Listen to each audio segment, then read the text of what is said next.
Right before we go to sleep, I am going to grab Toby. Uh, Toby, just quick question for you. That Yeah, first of fight course. we had, that first fight we had, uh, you healed me, I healed you. How many times can you do that? Like how often can you do something like that? Uh, I can. Well, More than once one? one of More than us, one? more than once, absolutely. Here, take this. And I'm gonna palm you a ring. And I will. Uh, this basically this is a good feedback ring. Every time you heal someone else, it kind of heals you. Um, Take this, and I will. I don't think I can move it to you somehow. Most So gracious. Yeah, you can probably remove it from your inventory roulette, and Toby Rama, you can add the Ring of Healer's Heroism to your Ring inventory. of heroes heroism. We know Healers. what that does again? Roulette does. Can you remind the audience? The audience might know. Yeah, RT the audience. It was the described. audience is basically every time if you are attuned and wearing it, every time you heal someone, you cast heroism on yourself. It's like I think that's all it does. Like It's like a minor, yeah, it's like a minor version of heroism. It gives you temp hit points equal to your spellcasting ability modifier. So with a wisdom of 16, it's a 3 temp hit points anytime you heal someone. Is that yourself included? You cannot be frightened until the start of To your next. another creature. So no, not when I heal myself. Okay, so it's like as you're acting as healer. You become So I'll hand that off to him. And then before bedtime, I have one more thing to do. If no one else. Yeah, absolutely. What you got? The thing I want to make.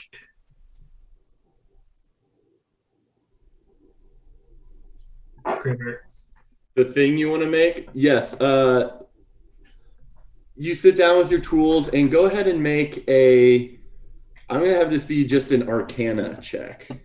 No tools necessarily. You may be using your tools, but this is less of tinkering and more of a understanding of Arcana. That makes sense. Oh!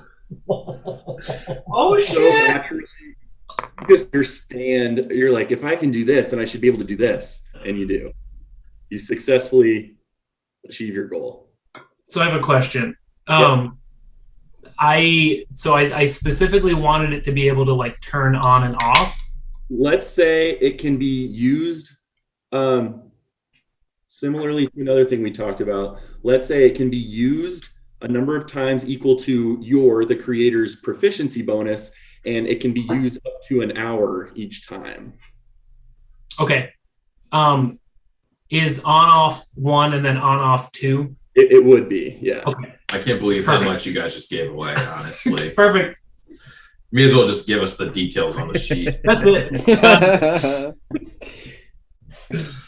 Bro, what a broken ring. I love it. Not broken, but I'm happy to have it. It's not a broken ring. Does Roulette have any cool items from this OP campaign broken. anymore? Or did she just give away her only one? Broken. That's it. I'm going to bed. Okay. Toby Rama, you said you're praying. Tell Yeah, I guess with that, with Roulette giving me that, I'll kind of be fidgeting with it as I'm praying, and attuning to it. I imagine I have to. As you attune to it, the blue sapphire set into the gold band hums and glows a bit as it recognizes your aura, and you are officially attuned to it. Let's go. Telperion, we will get to your post-trance activities in a minute. What do you try and trance about this evening?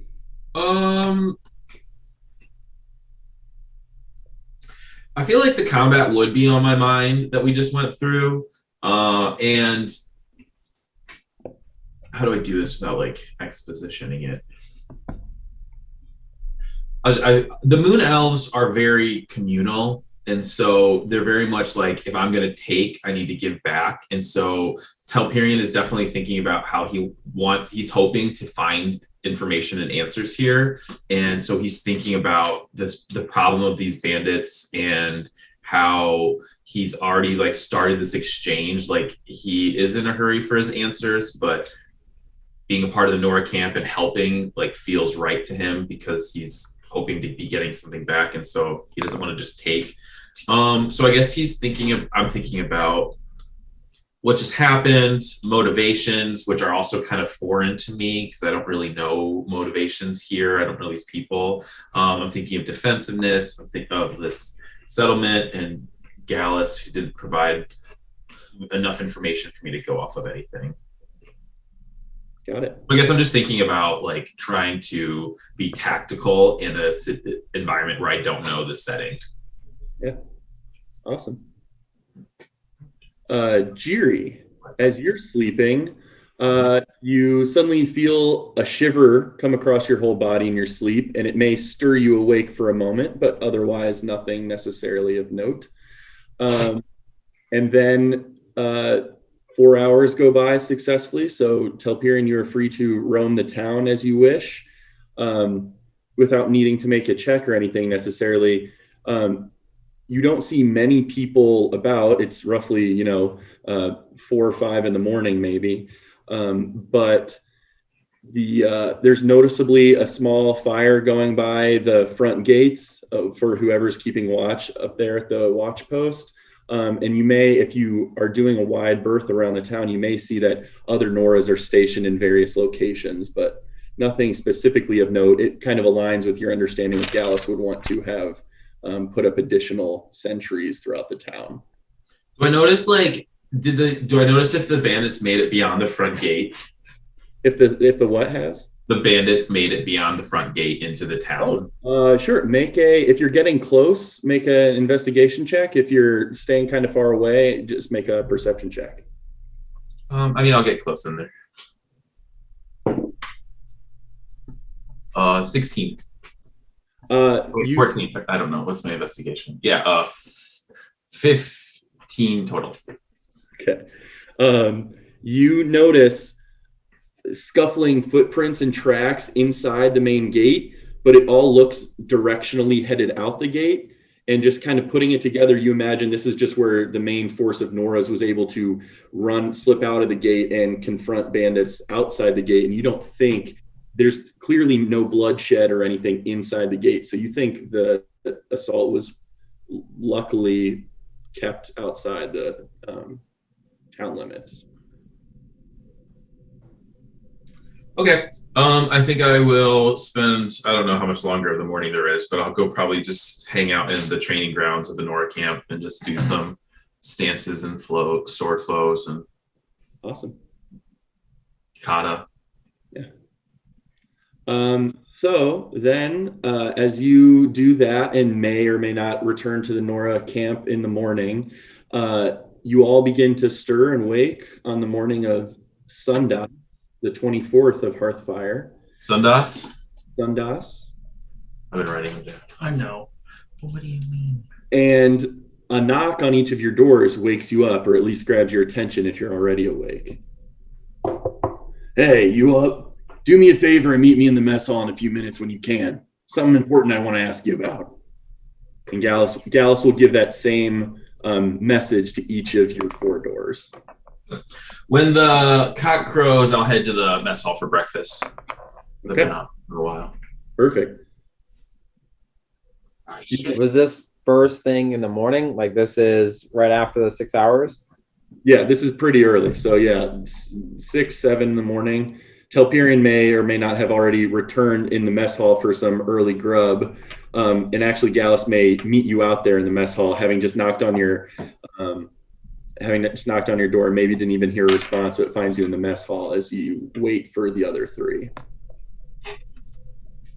So you are all welcome to rise and get ready for the day in any way you like. And if you'd like, meet Gallus. Start walking to the mess hall. Cool. I want to do Southern so bad. Morning, Gallus. Hey, morning, crew. We'll take a minute here to let everyone join up with us, and we'll I'll get to it. I want to talk to you all together at the same time about something.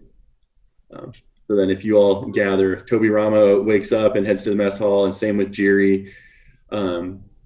Jiri, noticeably, you gather your things, your stuff, and your boots are just sitting at the front door inside your room. But Well, then I would say, Moby must have dropped them off in the night. What a smart lad. I'll have to thank him later. And remember to ask him where my bottle of air is. perfect. I hear Jiri talking to himself as he exits his door as I'm exiting my room. Be like, oh, you lost an air bottle? Isn't that just like most bottles with nothing in them? Toby, you were there when we discovered this. You know what it is. Of course, of course. It's my bottle of air from Orin. Did you see Moby this morning? He left my shoes at my door. I did not, but I've always got my eyes peeled for him. He's a evasive lad. Well, keep your eyes out for him. If you see him, let him know I'm looking for him. Let's go get breakfast. Come on. All right. Perfect. You guys all head to the mess hall, and Gemariza is busy at work. Actually, she's mostly cleaning up right now. She's still got some stuff laid out, but noticeably the Nord camp is fairly quiet and desolate right now. It seems a bunch of crews are either out for their daily hunts or what have you already in the morning, or certainly there's probably lots of sentries and increased guard around town right now. So you have the fort mostly to yourselves as you gather some food and sit down with Gallus. But Gallus will greet you eagerly when all of you guys come. Hey, all. First of all, I'd like to apologize for last night. I didn't expect to need all of you to put yourself in jeopardy so quickly after just joining. How are you all doing? You all right? His eyes kind of specifically shift to Toby as he asks, and kind of gently rests a hand on your back. Oh yeah, I think I'm doing all right. Not something we've seen, or not something I've seen here before, but I'm happy we're able to deal with it, succinctly. Yeah, I guess we were. Well, I finally realized, or at least admitted to myself last night, that we're not enough anymore to protect the town. We need help. I know Toby's never been there, but do any of you know much about our nation's capital, Ostenis?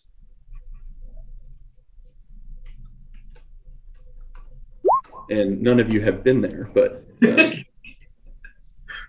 and I threw out the name in the Roll20 chat just for spelling, but Capital. I've heard of it, but I have never been there. well, Never been there. I've been putting off a journey there myself for a couple of years now, and I think it's finally time to pay a visit. It's a beautiful place that welcomes all walks of life, kind of like we do here. And Ostenis has always been pretty good about taking care of little old Forest Hollow. Honestly, better care than a town our size usually receives. We get monthly shipments of stone and lumber to supplement our resources, and sometimes caravans from Ostenis will even bring ore that Joe Kell's usually able to make into a reasonable weapon supply.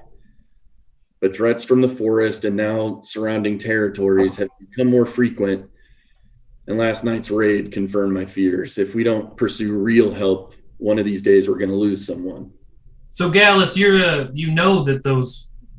aware that those guys were from Durast. Well, I've been thinking about it. Based on their gear and the way they were outfitted, certainly their leader was, I assume maybe with the others as well. I don't think they were some strike force. I think those were scraps of armor left from days past. I suspect they got in from Durast, which is surprising in the first place because I don't know how familiar you are with world politics and all that. I'm certainly not that great at it myself. But there's been increased hostility between Creatia and Durast for a little while. I'm wondering, I don't think this is some strike force sent to Forest Hollow to attack our very small populace. There's not much to gain from attacking us. What I suspect more likely is they were deserters or someone running from Durast that made their way here and just ransack the first place they can. Yeah, what's up, Roulette? No, Steve. Do Roulette is immediately skeptical. Does she believe that he thinks it's not a strike force? Or make an insight check. Ostenis is the capital of Creatia. Creatia.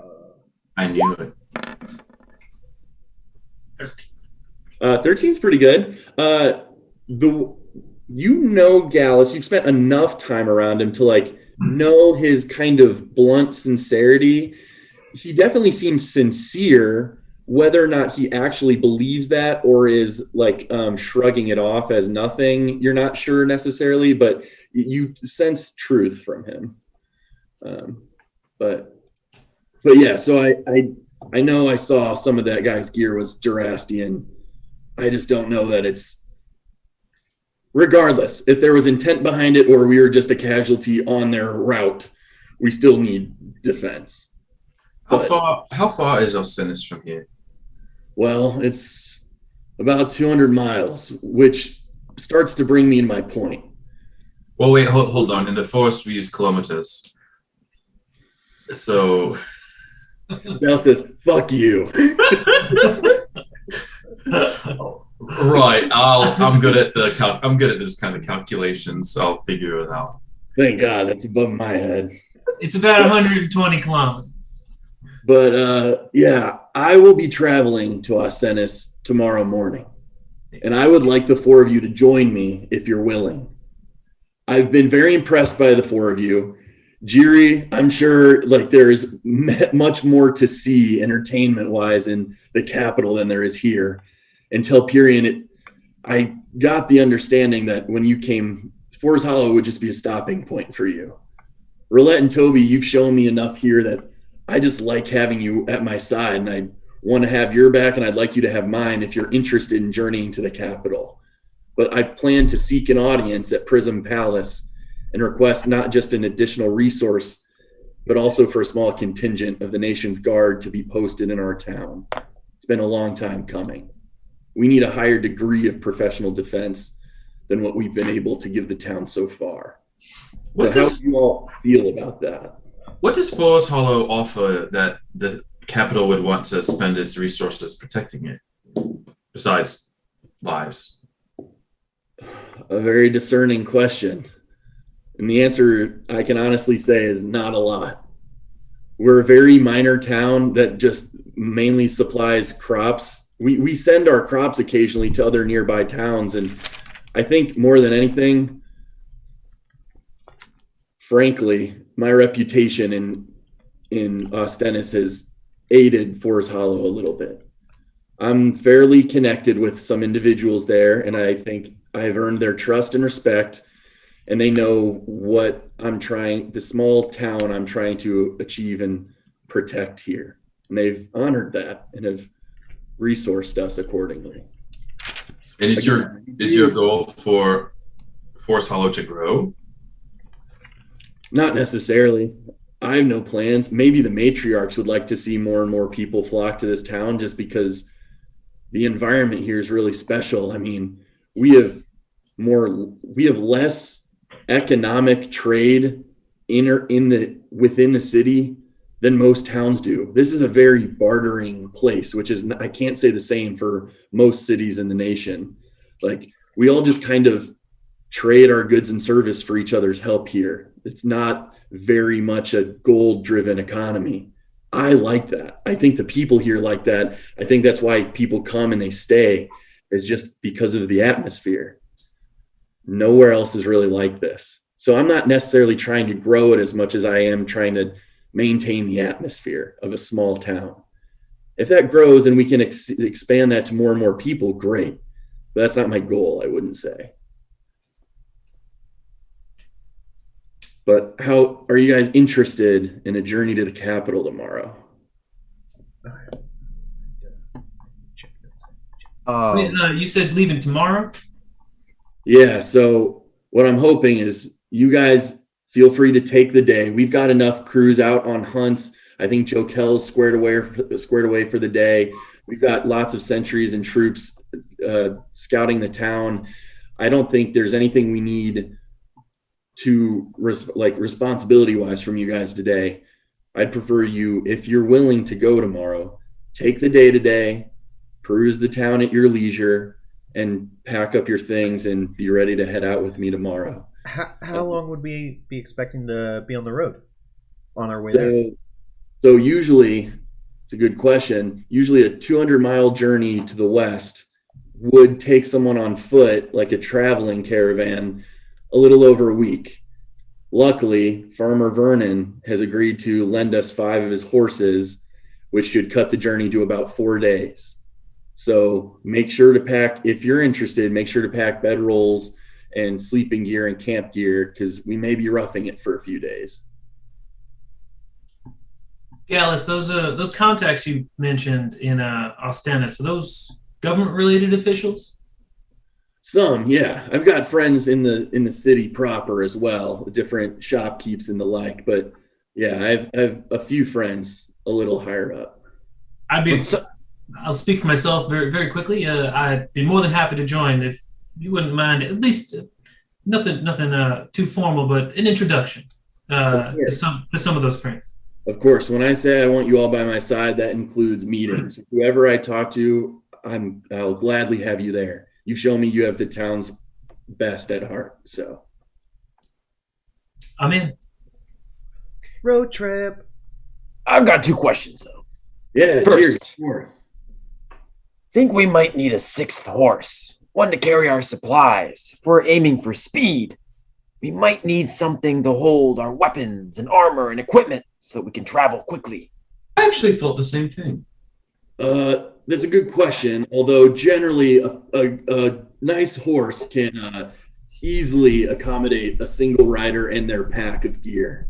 So I don't think we'll need an additional horse unless you had some specific reason you're hoping for that. Well, for our supplies, right? Well, There's 5 of us. Imagine camping in the woods. We'll need plenty of supplies for the journey. Will we be camping or stopping in villages along the way? Well, that's a good question as well. I intend on about a little over 100 miles away to the northwest on our way. There's a small post, Cardigan Post, a small mining town that I think we may as well stop there for that night and get ourselves off the road. But Jiri, do you travel often? Occasionally. Not much by horse, though. And I think it might be important, because what would happen if one of our horses were to get injured somehow? Our important mission might be delayed.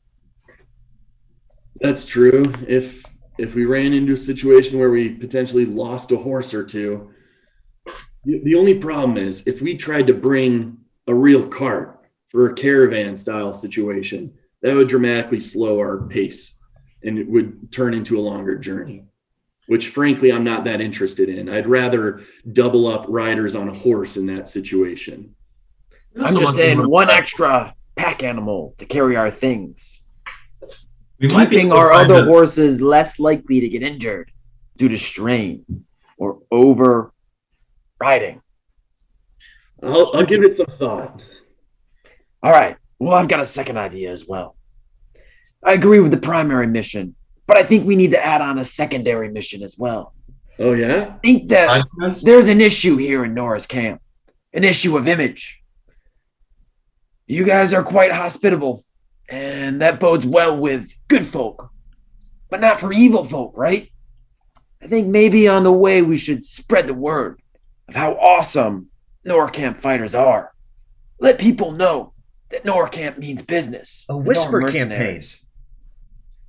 So we should spread some true stories about our amazing adventures and convince people not to mess with Nora Camp mercenaries. Well, might be a good way to attract some new talent too. It's a good idea. I've not been one for recruitment generally, other than those who show up at our town. So I like that you're thinking differently than I typically do. And I'm happy to tell truthful stories of our tales. And I certainly won't hold you guys back from doing the same. So feel free. Okay, then I'm in. All right. Well, I already have my things packed and ready for tomorrow. You lot feel free to take the day for yourselves. Got enough people out doing their jobs for the day. So, also, just so you know, Gemariza will supply us with about 20 rations or so for the trip, in addition to whatever other supplies you may already have. Vernon will be supplying the horse feed, and I should be able to carry that on my horse alone. Just make sure to bring the bedrolls and camp supplies. For those of you that aren't used to roughing it, we may be doing so. Well, this is considerably more easy than what I've been doing. How do you mean? So I think I'll go into town. Is there anything else, Gallus? That'll do it. At ease, friends. And he will get up, say a word of thanks to Gemariza, and kind of head out the door and be on his way. I'll get up and just kind of trot after him real quick and just kind of Gallus. Rot is such a good verb for Toby. We retired so quickly after the incursion last night. How are the people defending the front gates? Any injuries? Any wounded? It's a good question. I should have given you guys a full report. Rhea and the other scouts at the wall were able to, by bow and arrow, keep most of them at bay. The ones that did get close, our force met them and frankly overwhelmed them. There were a few injured, notably Kellen, Dinah, and Gabe are in the infirmary here at the camp, but they're okay. Not much more than some scrapes and bruises. Some maybe cut it close, but we didn't lose anyone last night, and that's a win. That's a relief. All right. I was just curious. Thanks. Of course. Wait, you should grant us honorary titles so that people know we're legit. Of course. I'll keep that under advisement as well. Thank you, Jerry. And I'll trot back over to the four of us. Everyone can make an insight check when Gallus is dealing with Jerry's questions. 15. Pretty good. 24. Nice. 5. Zero. Jerry? In there. Insight? Yep. Oh, yes. So Roulette and Jiri are pretty, they're just, amusing their own brains or thinking of other things and don't really pay attention to Gallus's demeanor and his facial cues. Telperion, you kind of put together like Gallus doesn't really, he's just, placating is maybe too strong a word, but he's just trying to honestly respond to Jiri with things that matter to Jiri. Toby Rama with a very high insight check, you're able to tell that Gallus is really caught off guard by some of these questions Jiri's asking. He's like, why is that on his priority list of questions? Yes, exactly. And again, just it's Gallus's personality not fully being of the same mindset that Jiri's. More business minded, and Jiri's an eccentric in his eyes, I guess I would read. Definitely a different way of thinking. Yeah. But Gallus will otherwise head out to town or wherever he's going. Well, I'm off to find the old woman. You are welcome to do so. You are always. Anyone want to join me on that quest? I probably will not, but I also recommend you don't refer to them as the old women. Elder lady. The The matriarch. matriarchs. Yeah. Yeah, Toby Rama, most people, even if people know their names well and say Lady Adola or Lady Victoria and stuff, most people just respectfully refer to them as matriarch, each individually the same way. So. That's a good catch-all for if you're not sure which one you're speaking to. Matriarch. I'm gonna say it to myself under my breath. Well, is anyone coming? I'm gonna stick around here for a bit. Maybe I'll catch up to you guys. Jiri, I was wondering. I'm gonna keep calling it a bookstore. Keep calling it a bookstore. A bit of perusing this morning. I was wondering if you wanted to go read some books. Yep, I need some books. Jerry, I actually was going to join you to help you look at some of those books. And the matriarchs might have some Correct. answers for you. Would you like to join me first with them, and then we can go check out the bookshop? We should bring the books, go get the books first. That way, if there's a line to the matriarchs, we can read them while we wait. But if we go first, there might not be a line because we're early. Well, which one's closer? I'm pretty sure the books are going to be at the town hall.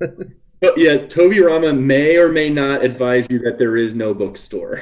guys, when you're It's three bookshelves at the town center. yeah, it's the town hall. Like You guys are all looking for the same thing there.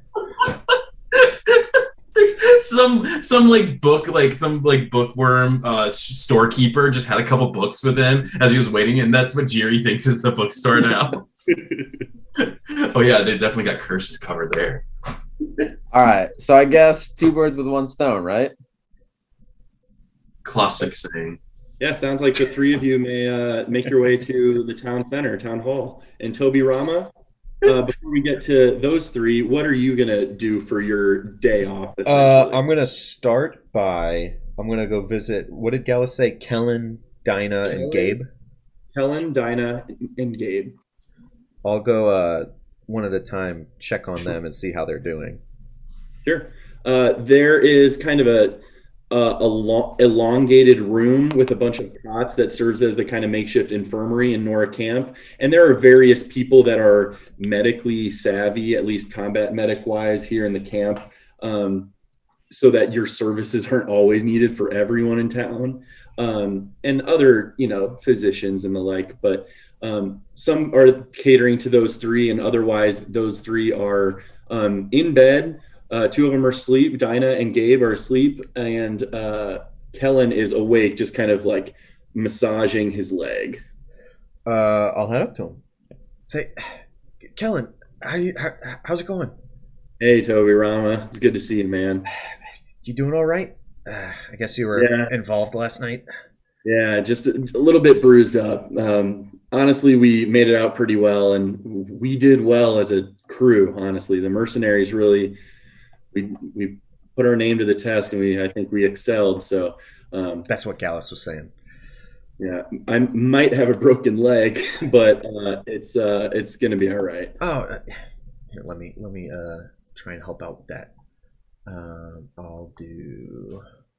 Those 2 are fine too. I think Dinah got a bit of a slash to her torso, but she not too deep. She'll be okay. And I think Gabe, more than anything, is just exhaustion and maybe some concussion activity. But well, then let's make sure he gets his rest, and I'll do a cure wounds on Kellen. Oh, you don't have to do that. For Thanks. 4, which gives me temp HP now. Yes, it does. Which lasts until your next long rest, by the way. I did have a quick out-of-game question. If I heal someone, get the 5 temp, and then I take 2 damage. You only get 3 temp, because it's your spellcasting ability modifier. Not attack modifier. Correct. So let's say I get my 3, and I take 1. If I heal someone again, do I now get 3? It doesn't get added. Does it just re-up the 3? Yes. You keep refreshing to 3. Yep. And then I will go over to Dinah in her sleep and just kind of a hand on the chest and heal her a little bit. Okay. With the cure wounds? Not with the cure wounds. It's with a kind of more of a purple glow that fades into a dull gray. Also, the ring, when you do this, so 2 stipulations, has to be an action to heal. And then 2, you are immune to frightened. Yes. You're immune to frightened until the start of your next turn or something. Next turn. So you're extra not scared in this little hospital. Why is it an action? It just says when you restore hit points to another creature through any means. Never mind. Okay. The one that I had like the actual Griffin saddlebag out. I think I modified the language a little bit now that I think about it. I just used the D&D Beyond one, so if you want to just modify mine. No, the D&D Beyond one is written as intended. I customized it a bit. Yeah. Can I ask an audience question? Ain't gonna punish that healing word. Audience question. Wait, can you describe your other way of healing again? Is this the first time we've seen it as an audience? No, I did it to Roulette in our mock battle to get her up 1 of 3 strikes. Normally, my magic, my cure wounds, my guiding bolt, it's a very silvery, airy, misty kind of like glow to it. Whereas this one it starts as a bright, almost magenta type purple, and then as it dims down, it turns like a dull gray before fading. So Like if a this was sunset? Hunter, what would the title of this Oh my movie God. be? Stop it. I'm just That kidding. is directly a spoiler, so I'll avoid that question. Noticeably, this is how when you imbued your hand with light in the bar the other night, this similar color palette. Yes, it's a bright purple light when I use light, and then as it runs out, it dulls down and such. Michael and Steve, you guys are frozen currently. Oh man, they are. Ooh. All right, question. Wait, does it look like a sunset kind of? Is that the vibe you're going for? That or is is it not more the just vibe a I'm purple going gray? for. Maybe it does resemble that. It's definitely I would a say the gradient transition, Yeah. Okay. which like purple Like a into slider. gray isn't like a great gradient, but Like if you took the slider on like it a just color turns palette. yes, that's a good way to think about it. That is a really good way to think about it. Yeah, it's a beautiful magenta, and then you just like desaturate the whole thing, and it just goes gray. So I go over to Dinah in her sleep or in their sleep, and hope that helps with their slash wound. I'll kind of take a look at Gabe. Does he seem okay based on what Kellen said? Yep, just sleeping. And so there's a physician right next to him saying, I'm just keeping an eye on him, making sure he's okay. He seemed to have some concussion-related head trauma, so I'm just making sure he's okay. But we kept him awake for the first several hours, so I think he's fine. Awesome. Just having a late sleep is all. Could have been a lot worse, so I'm grateful.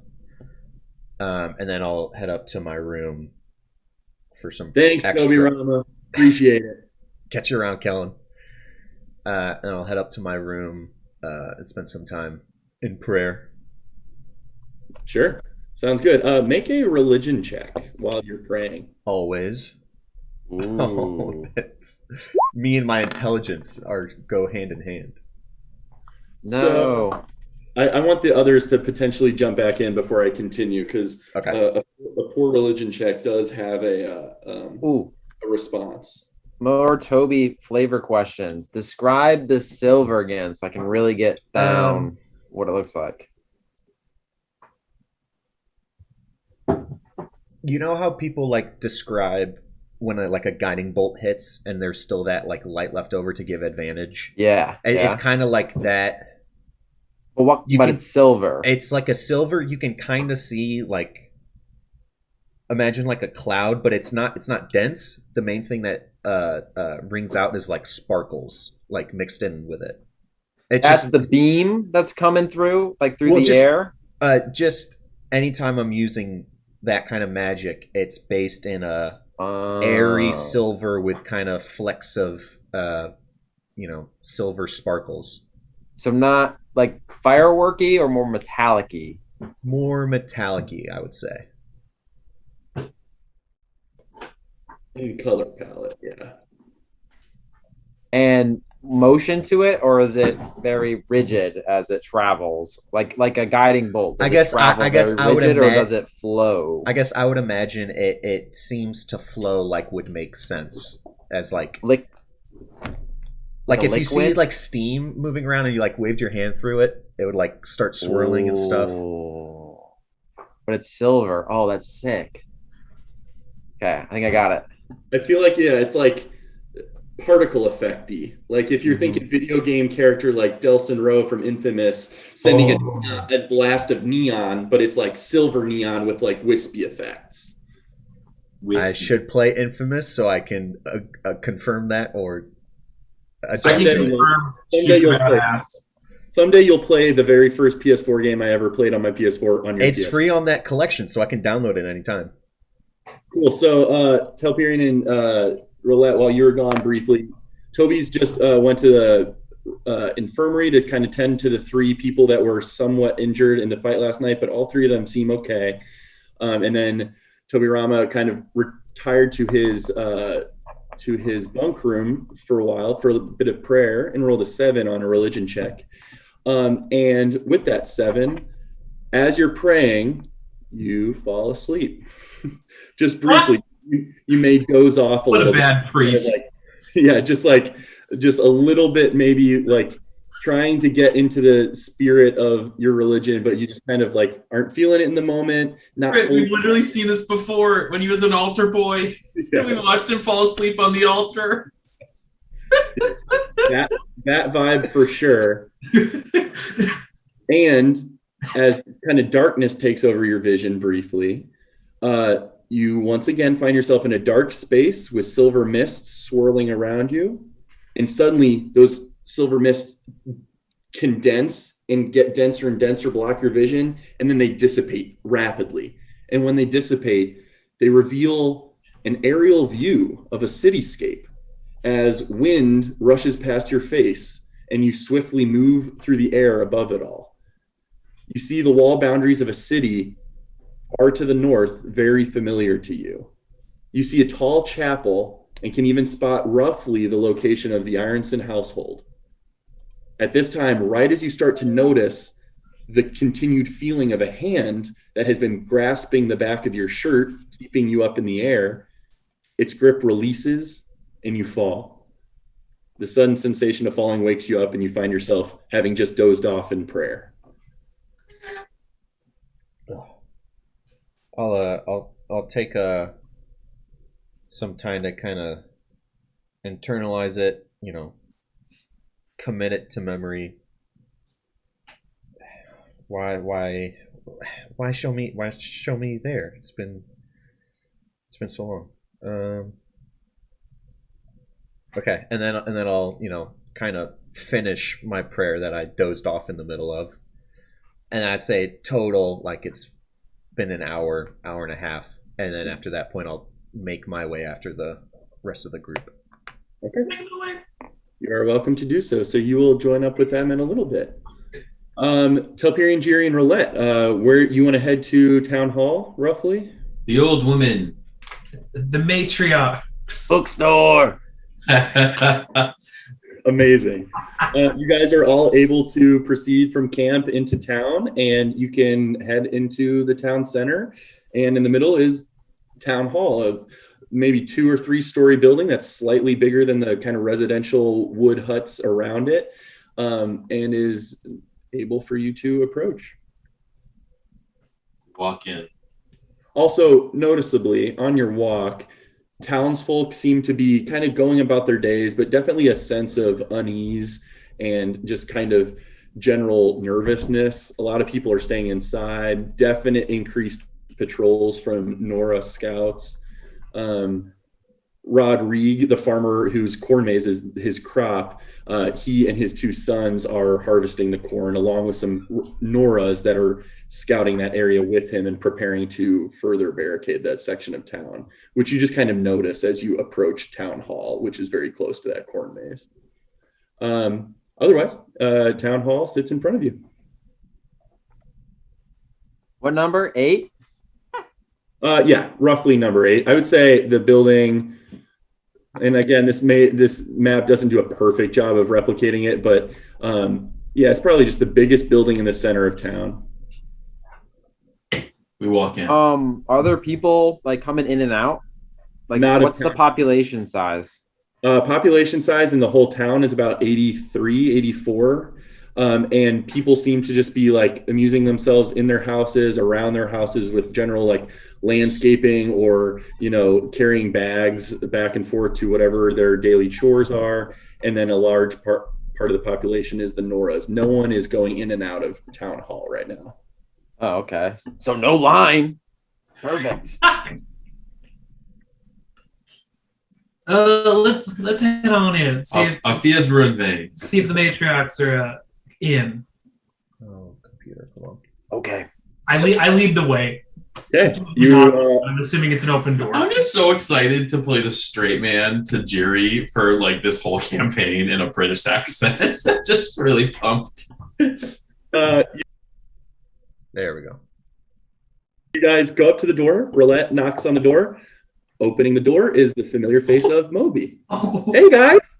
hey, little guy, you wake up from your pie nap? Oh yeah, I guess I got a little carried away, didn't I? It was a really fun day yesterday. Kind of scary at night though. I heard about some crazy stuff going on, but Lady Moreau really kept me kind of secure last night, I guess. She kind of made me not so scared, but it's good to see you guys. So Hey, is Jerry. that the same shirt from last night with all the pie, or did you have pie this morning as well? Uh, he just kind of chuckles to himself and goes, "Hi, Mr. Jerry." All right, Jiri is gonna like ultimate big brother him, like poke him in the belly and like get him in a headlock, give him a noogie, and be like, Moby, you're awake. You all immediately notice that like this awkward clash of Moby does not know Jiri that well, but like he really enjoys Jiri's company. So it's like he like really enjoys this, but he's like not really sure about like, the physical interaction. So he's like, it's just this very funny spectacle. But yeah, what are you guys here for? Do you want to talk to the matriarchs at all? Wait, I totally have to side. I go to Roulette. Is this like normal mortal stuff, or is this Jerry stuff? He's from a different plane, so I don't really know. All right. Master Moby, we are here to see The old matriarchs. the matriarchs, mostly checking in on them, and I think we have just a few questions for them. Jiri, did you hear that? Can't wait to tell my parents I'm a master now. That's so cool. Yeah, for sure. I can go grab I think, let me think of who's here. Lady Moreau's out talking to Gallus, I think, meeting at someone's house. But let me think of who else is here. And he'll run up the stairs behind him and comes back with Matriarch Victoria Fawn, who is the halfling woman. Is that the one who read our fortunes? No, Adola Moreau, the human woman, the oldest of the matriarchs, read your fortunes. Victoria Fawn was with Cornmaze? Cornmaze, yeah. And what's the other one's name? Veld. Marin Veld. Yeah, I forget if you guys had met Marin Veld or not. I don't think so. Not yet. Did you see my? But Matriarch Victoria Fawn has short, small, halfling woman, graying hair, definitely old, but not as elderly as Adola Moreau. Walks in and asks, "Oh, our new townsfolk, what can I do for you all?" Madame Fawn may Gavonen, and I give her a little bow. We have some questions for you. We'll be leaving tomorrow, actually, to help Gallus. Oh, you are going to accompany him then. That is fantastic to hear. I know he will be grateful for your help. Indeed. I certainly have a few questions.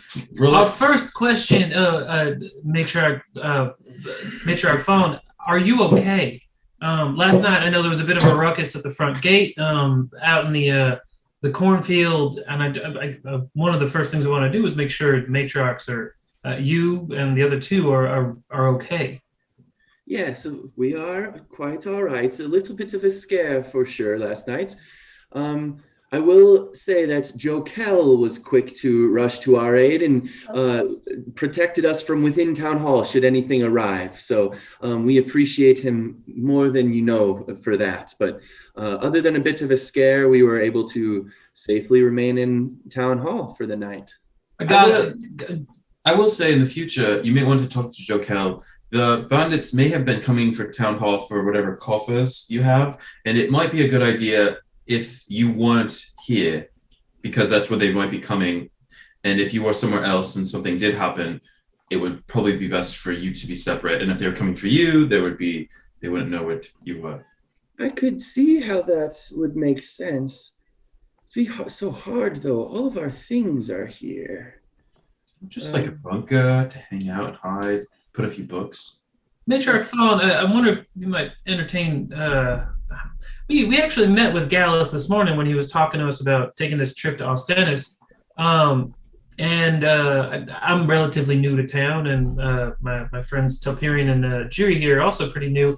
So Gallus was kind of regaling us and telling, Forest Hollow isn't too much of a commerce town. It's more of a bartering town, and the folks look after one another and We do. We do. trade deeds back and forth. So when Gallus mentioned something along the lines of these bandits headed for the coffers in town hall, something doesn't quite connect. If it's a bit of a bartering town, I don't know. If you don't mind me asking, and if this isn't matriarchal secrecy, what level of kind of You're probably you poor, have? right? Well, it's quite all right. I'm not afraid to answer your question. Although you are correct, we are primarily bartering, and we, look out for each other without the exchange of much coin. There is still coin that exchanges hands. Like the day yesterday, certainly there was an influx of gold from other towns and stuff, and Festival, yeah. we do have reasonably small coffers that, for example, when we've sent scouts or envoys or trade merchants to the capital or other nearby cities, sometimes we allot them small amounts of gold for their business. So we do have some. And I imagine, any bandit or ruffian that tries to make their way into town may immediately think we have, in this case, frankly, much more than we do. But we do have some. So I imagine that's what Gallus was referring to. That makes total sense, and I will I will reiterate Telperian's point here that a decentralized coffer system, or at least matriarchal household somewhere else, might be a good idea in the future. Knock on wood. Obviously, we're not hoping for some more things like that, but Certainly. I'm talking a bit too much, and I know Telperian and Jerry did have. I write down decentralized in my little notebook. Yeah. She will grasp your hands, Roulette, and just say, "Thank you. I appreciate you looking out for us, and I will certainly take into consideration splitting up the coffers amongst the populace, or at least partial to Jokel. Maybe the Noras can keep some there. It is a good idea. I will warn you, I think it would take a bit of convincing to get us elder ladies away from our home. We could think about it, but that may be a tall task." Completely understood, Matriarch Phone.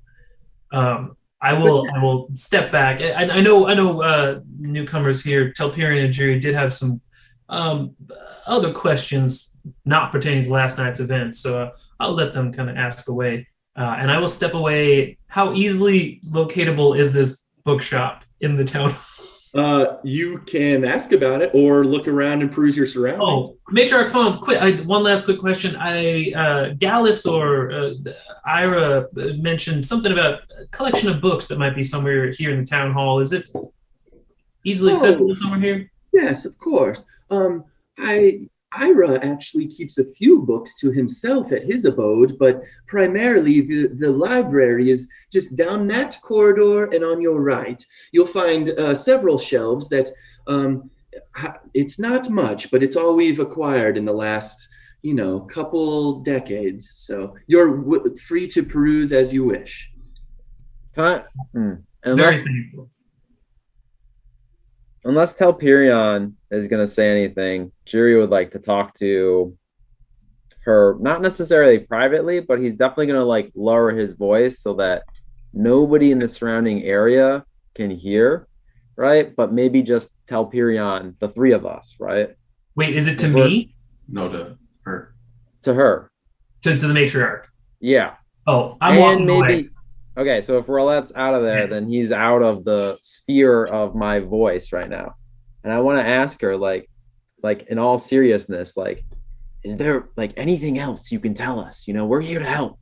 Is there any other thing that, maybe something you've heard of before in a story or books or anything like that? Maybe something that's hidden in the town, something secret that you wouldn't want anybody to know. We're here to help. We're heroes. Okay, like the stories of old. We are heroes here to help you. I'm not quite sure what you're looking for, but I can tell you that there are certainly very few things that the general populace, and perhaps us as well, keep as prized possessions more than other things, but I don't think we have anything that would attract the attention of bandits or raids, really, other than, if that's what you're getting after, that we have something of value that may interest the general populace. I don't think I can help you there. But if you're interested in anything else, I would be happy to try and help you. It couldn't be you, could it? Pardon? Why are you the matriarchs? Frankly, I think we are the elders of the town. Lady Moreau specifically, I know her grandmother lived here, and her grandmother's grandmother. I think her lineage continues back in Forest Hollow probably since the little town started, whenever that was. But for myself and Matriarch Veld, I think it is just we have lived here long and have gathered the respect of the townsfolk and have been anointed as such.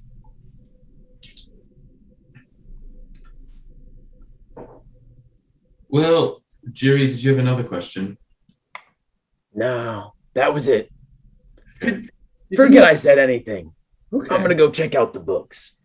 Okay, that sounds okay. Do you leave? Yep.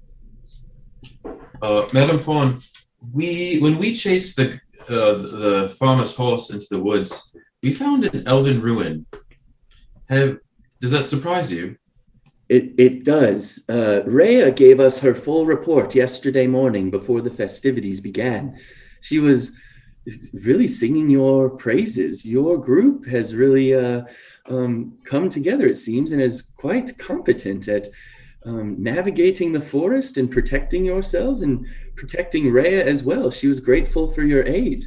I will say the matriarchs and no one in town had any knowledge of that ruin being there.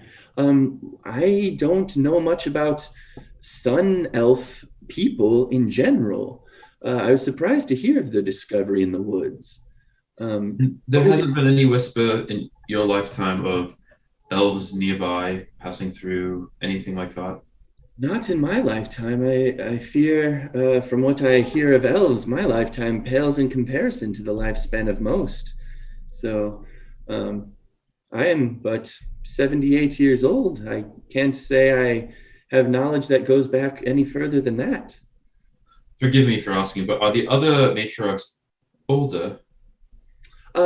Marin Veld is actually 10 years my junior, but Lady Moreau is quite a bit older than me. I fear for her health in the near future. She has become quite frail, but her mind is quite sharp still. It always amazes. Maybe she'll remember that story if I could speak with her, or like a story her mother told her. One last question before I look for her. Jerry was attacked by a dryad's thrall in the Elvish Ruin. The dryad had been tainted by the burning in the Emerald. And he's been asking after curses, which is why he wants to check your library. Do you know who would be knowledgeable about curses in town that we could reference? A curious question. I think Ira might have a couple folk tale books and stories of wild myths and legends that may or may not be true, but I may have something. Would you follow me upstairs? Absolutely. She will lead you upstairs to a side study. You pass a couple different rooms upstairs in the main living corridor and come to a small, seemingly fairly unused study. And she goes to a dusty dresser and pulls out a small, faded, weather gray tome about the size of a journal. This has not been used in a very long time, and I fear it has not aged well, but it belonged to an ancestor of Matriarch Moreau. It may not reference curses in the way you're looking for, But if you ever talk to Adola, she has an opinion on curses, that curse is not inherently evil. And do you know what? Can I tell you something? The word curse, spoken in common in the different dialects among the world, actually comes from an ancient draconic word, kurisam, which I don't speak the language of the dragonkin, but some people think that means deep magic or an unbreakable bind. So what you may call a curse may not be evil or even bad in some instances. It may be a blessing or something that provides protection. Anyway, feel free to peruse the contents of this journal, although I don't think there's going to be much of use in there. But I will ask that you don't remove this book from the hall, please, as it means a great deal to Lady Moreau. I pull it back out of my backpack. Just kidding. Of course. Can I peruse it in the library? And I'll leave it with you. Okay. Yes. And then can you repeat that draconic word for me?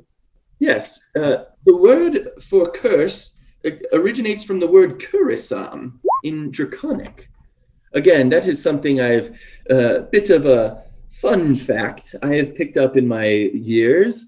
I don't speak the language, but I always thought that was fascinating. Just it's simply a word that means deep magic. It doesn't have to have any negative connotation at all.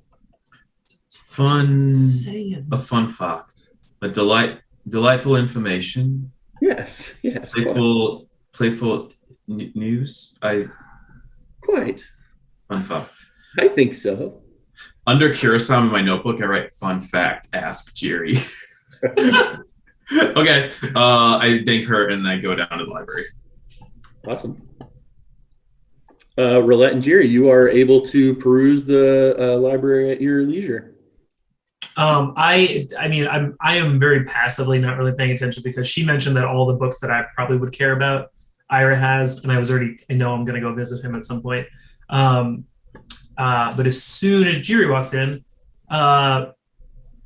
Jerry, there's a few more books here than I thought, so we might be able to find something. But how are you feeling this morning? Well, hold on. Since you left first and I left second, there was a little bit of time in between.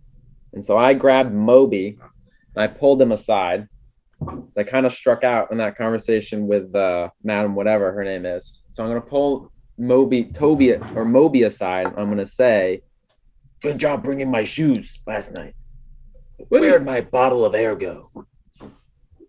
Sorry, Mr. Jerry. What are you talking about? Your shoes? Your bottle of air? I left my shoes in the corn maze. We were doing the corn maze. I took my shoes off. Never went back for them. Thanks for bringing them. They were outside my door this morning.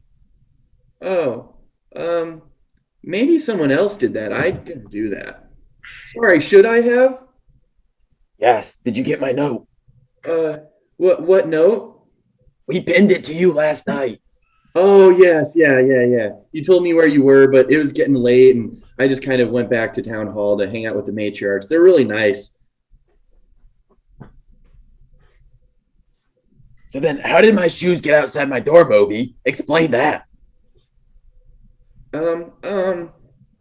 He visibly gets a little anxious and is like, I'm sorry, I didn't mean to do something wrong. I'll make sure I pay attention to him next time. I'll just start looking for your boots. Oh, I have them on my feet right now. Yeah, there they are. All right. Also, that's weird, Moby. I didn't take your bottle of air. It was in my backpack. Moby, I spent 7 years in that bottle of air. Okay? What?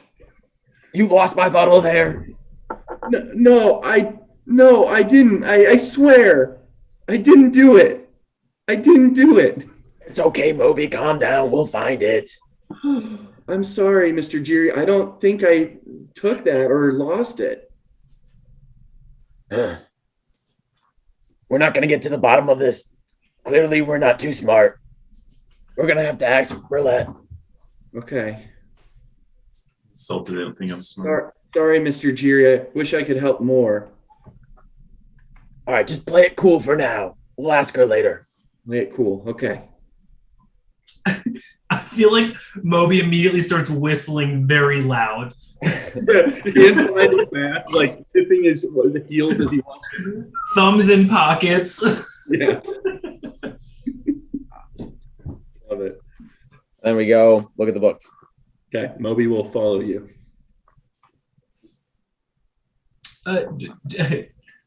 Jerry, quick question. How are you feeling this morning? Cursed as always. What? Cursed. Oh, cursed. Sorry. And you can tell he's a little annoyed right now, and he's like, As always.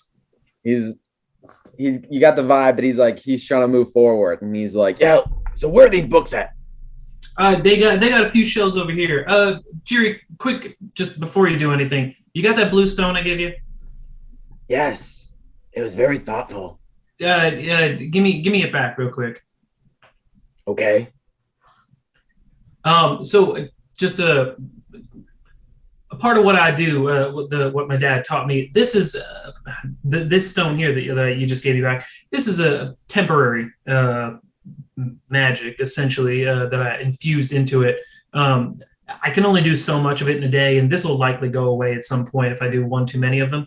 But I wanted you to have this, and I pull out a nearly identical stone in like size and shape.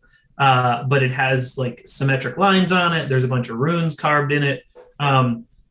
It's not currently, it's a rock at this point. It's not lit up at all. Take this, and I will tap it once, and it turns the same blue, same like amount of light and everything. Hold on to this. It's a bit more of a permanent runic enchantment on it. Short version, you tap it twice a day, it'll turn blue and stay lit for an hour. I'm not sure. I think the color blue suits you pretty well. And I think you've got an affinity for these small stones, so I think this might be something you can hold on to. Every day, twice a day, lasts for an hour. Hold on to it. Wow. This is the greatest gift I've ever received. Thank you so much for that. I will keep it forever. You know what? I think I did a good enough job on that enchantment that it probably will last forever. But to the topic at hand, Moby, start grabbing some books. We're looking for anything on curses. and you can tell that Jerry is now completely changed. His attitude is much brighter, and he's like jovial, all happy once again. Response to positive reinforcement. Awesome. If you guys are going to peruse the shelves, let's have each of you make an investigation check. Or join them halfway through it. Yes, and Matriarch Fawn will join you on your way down, and as you head in, she'll kind of try and grab your attention and say, "Oh, by the way, Telperion, is that correct?" Yes. If you are looking for information on the Sun Elves, again, I apologize that I don't know much. Since you've mentioned that you are heading to Austenis with Gallus in the morning, you should check out their archives. I imagine they have far more information than we are able to keep here. They also have a number of temples and prayer houses of worship to different deities, and many deities revere the sun. There's Pelor and certainly Corellin and Sarenrae and the like. You may find many prayer houses or monasteries may have connections to the divine that may serve you well, possibly. Yes, thank you. That is actually one of the reasons I was excited to go to Austenis as well. So that's very helpful. Thank you. Of course. Well, you enjoy your time in the library. You can feel free to take these books if you wish. Just please bring them back when you're able. Telperion, please bring that tome back when you are able. Thank you.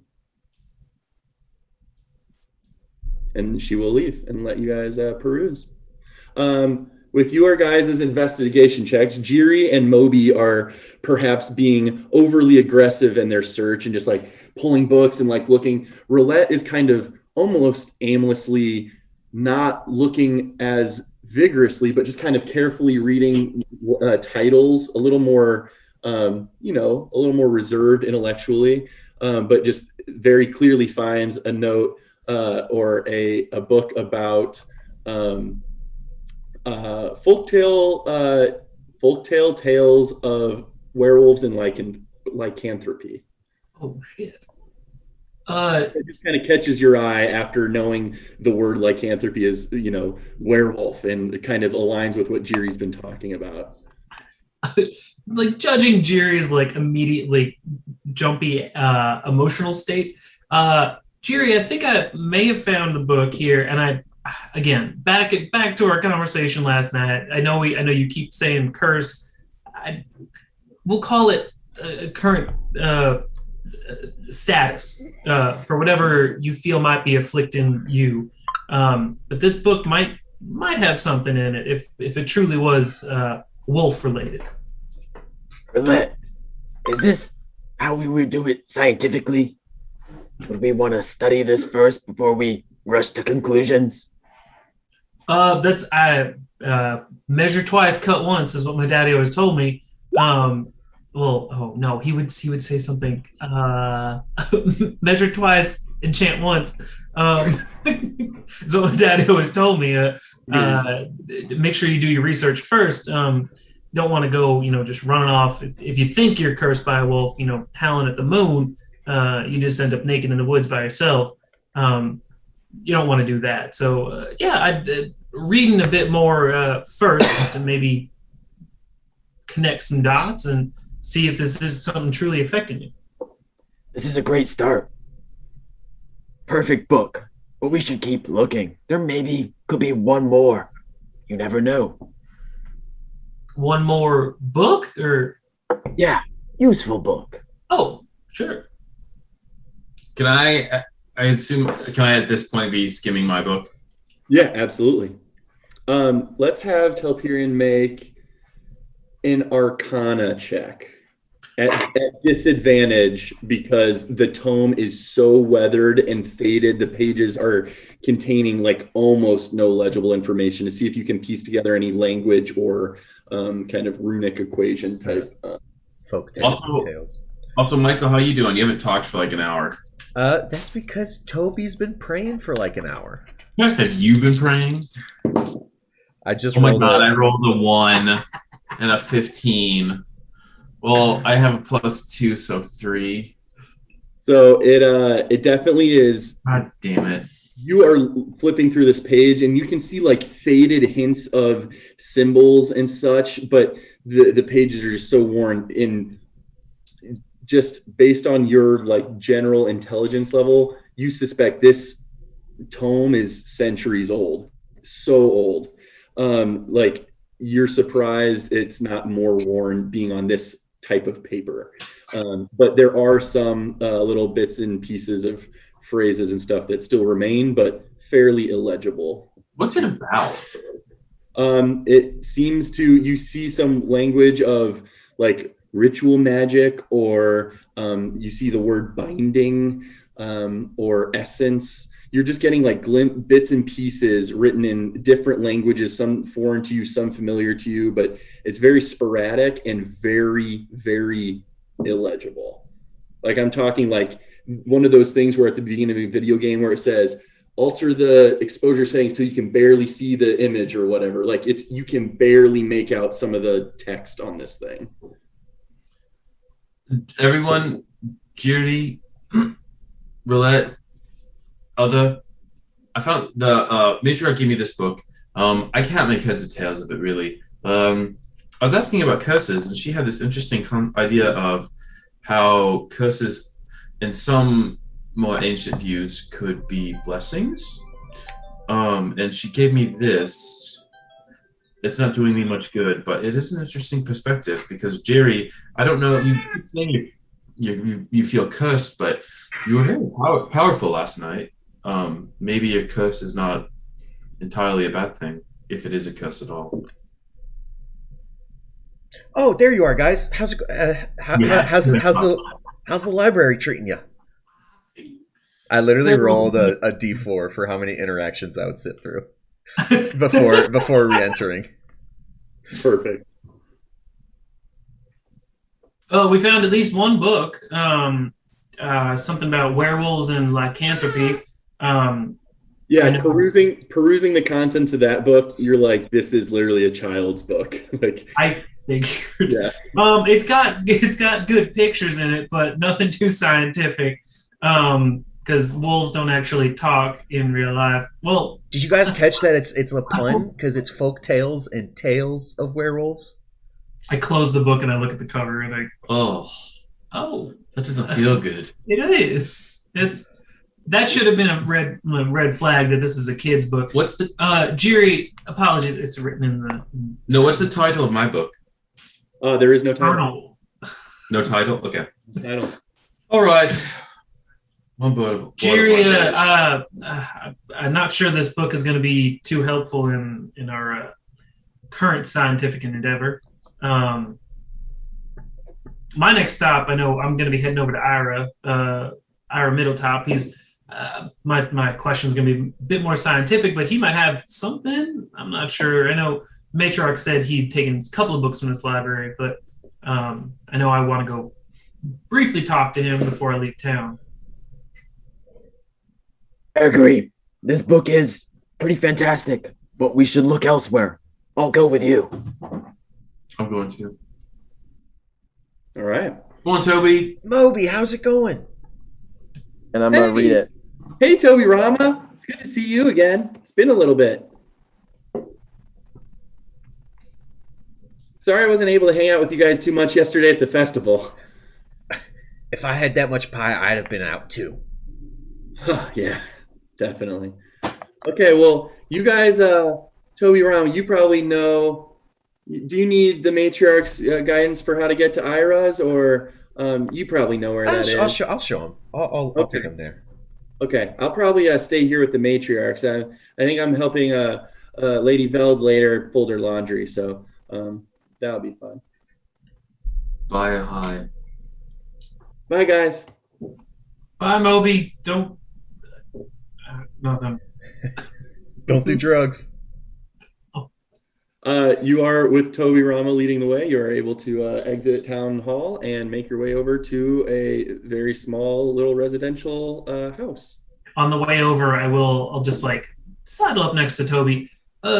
Toby, I know. So myself, Telperion, and Jiri were relatively new to town, haven't put down too many roots. If you don't mind me asking, what's in the journey to Ostennis for you? Oh,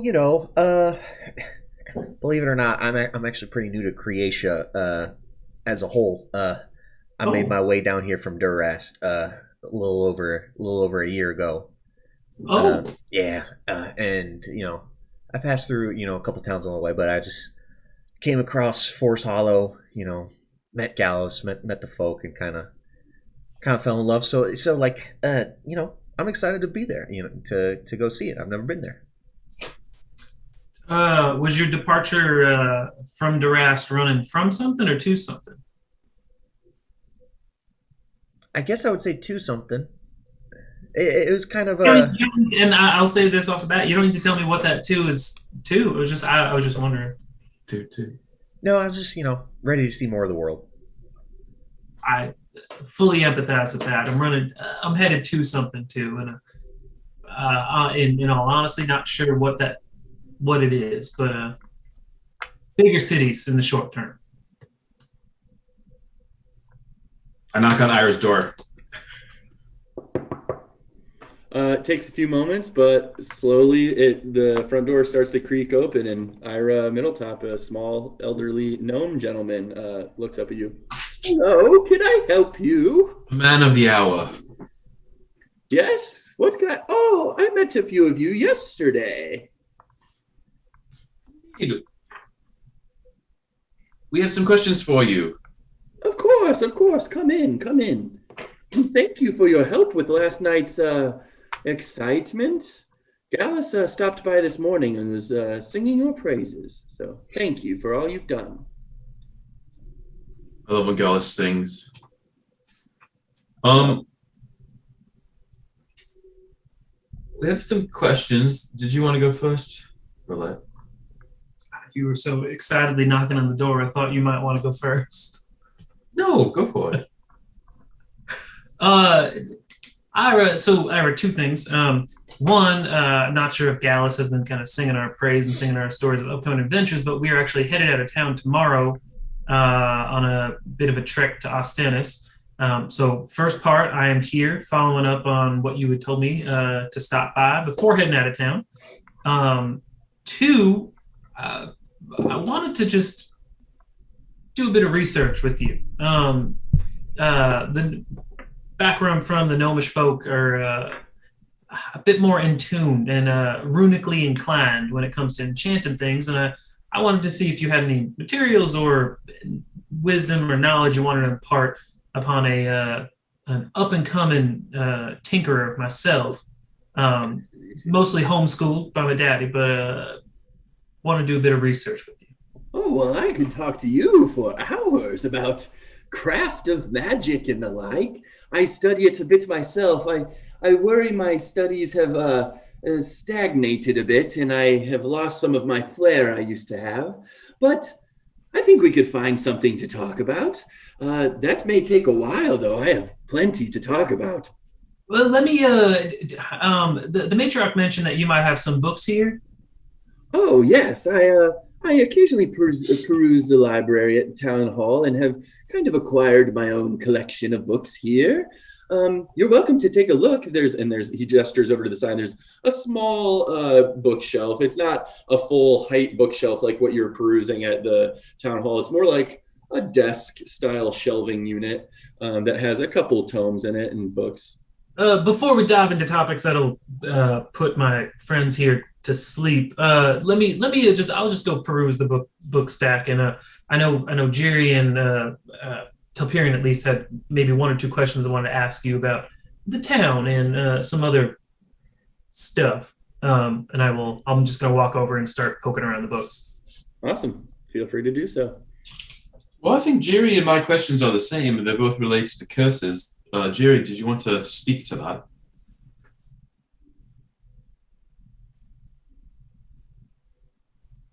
Telperion, I think you should talk this time.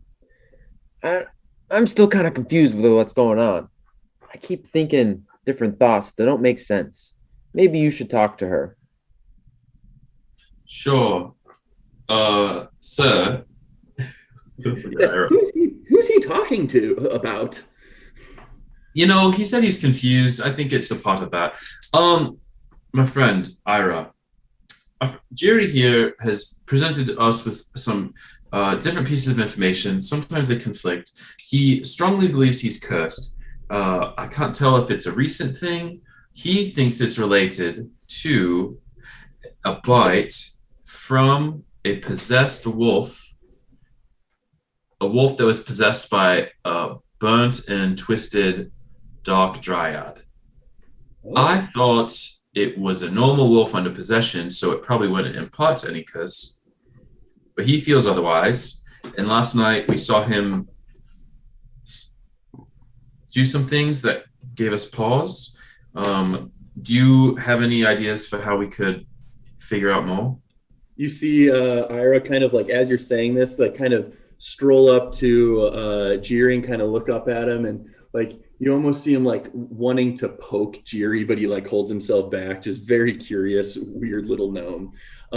Yes, of course. I have some books that might have something to do with curses. I know I have you'll never get this.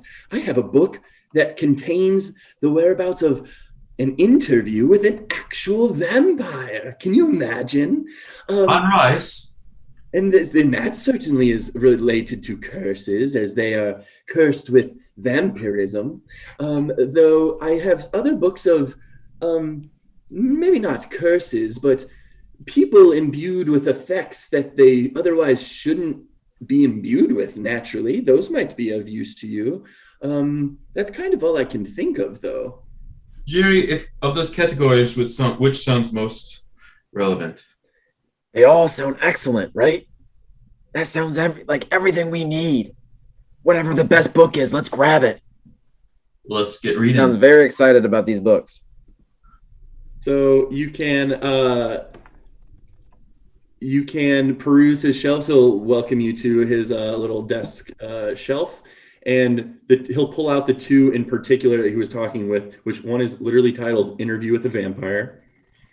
The other is called Practical Archaeology, which he will describe, but it's all about those who have practiced runic magic so much that it becomes imbued in them, and the practice of arcane craft where they can imbue other people with certain effects. But this is like some scholars, supposition of something that may or may not be the case. But it's like that second one is maybe more interesting. The Interview with a Vampire, it's like literally an interview asking about daily routine and stuff, and you have no way of verifying whether this is real or not. The other one just has theories and hypotheses of like how these individuals can be imbued with effects that are not inherent to their being.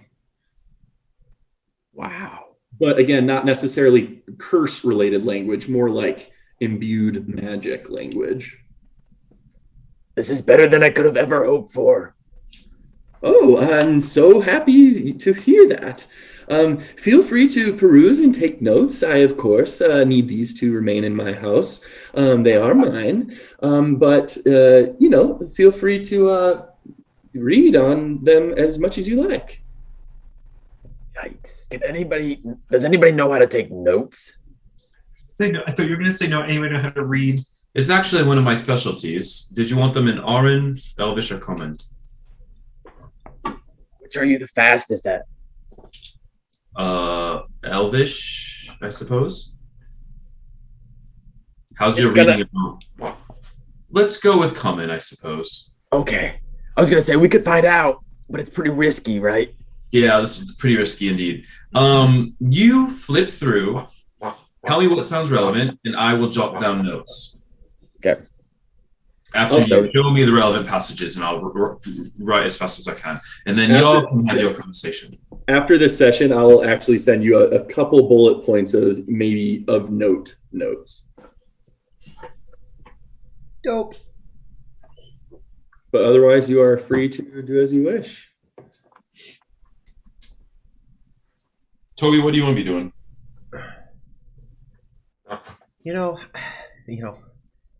That was a lot last night, so I'm just, I'm kind of enjoying the low energy of today before we, get going on a new journey tomorrow.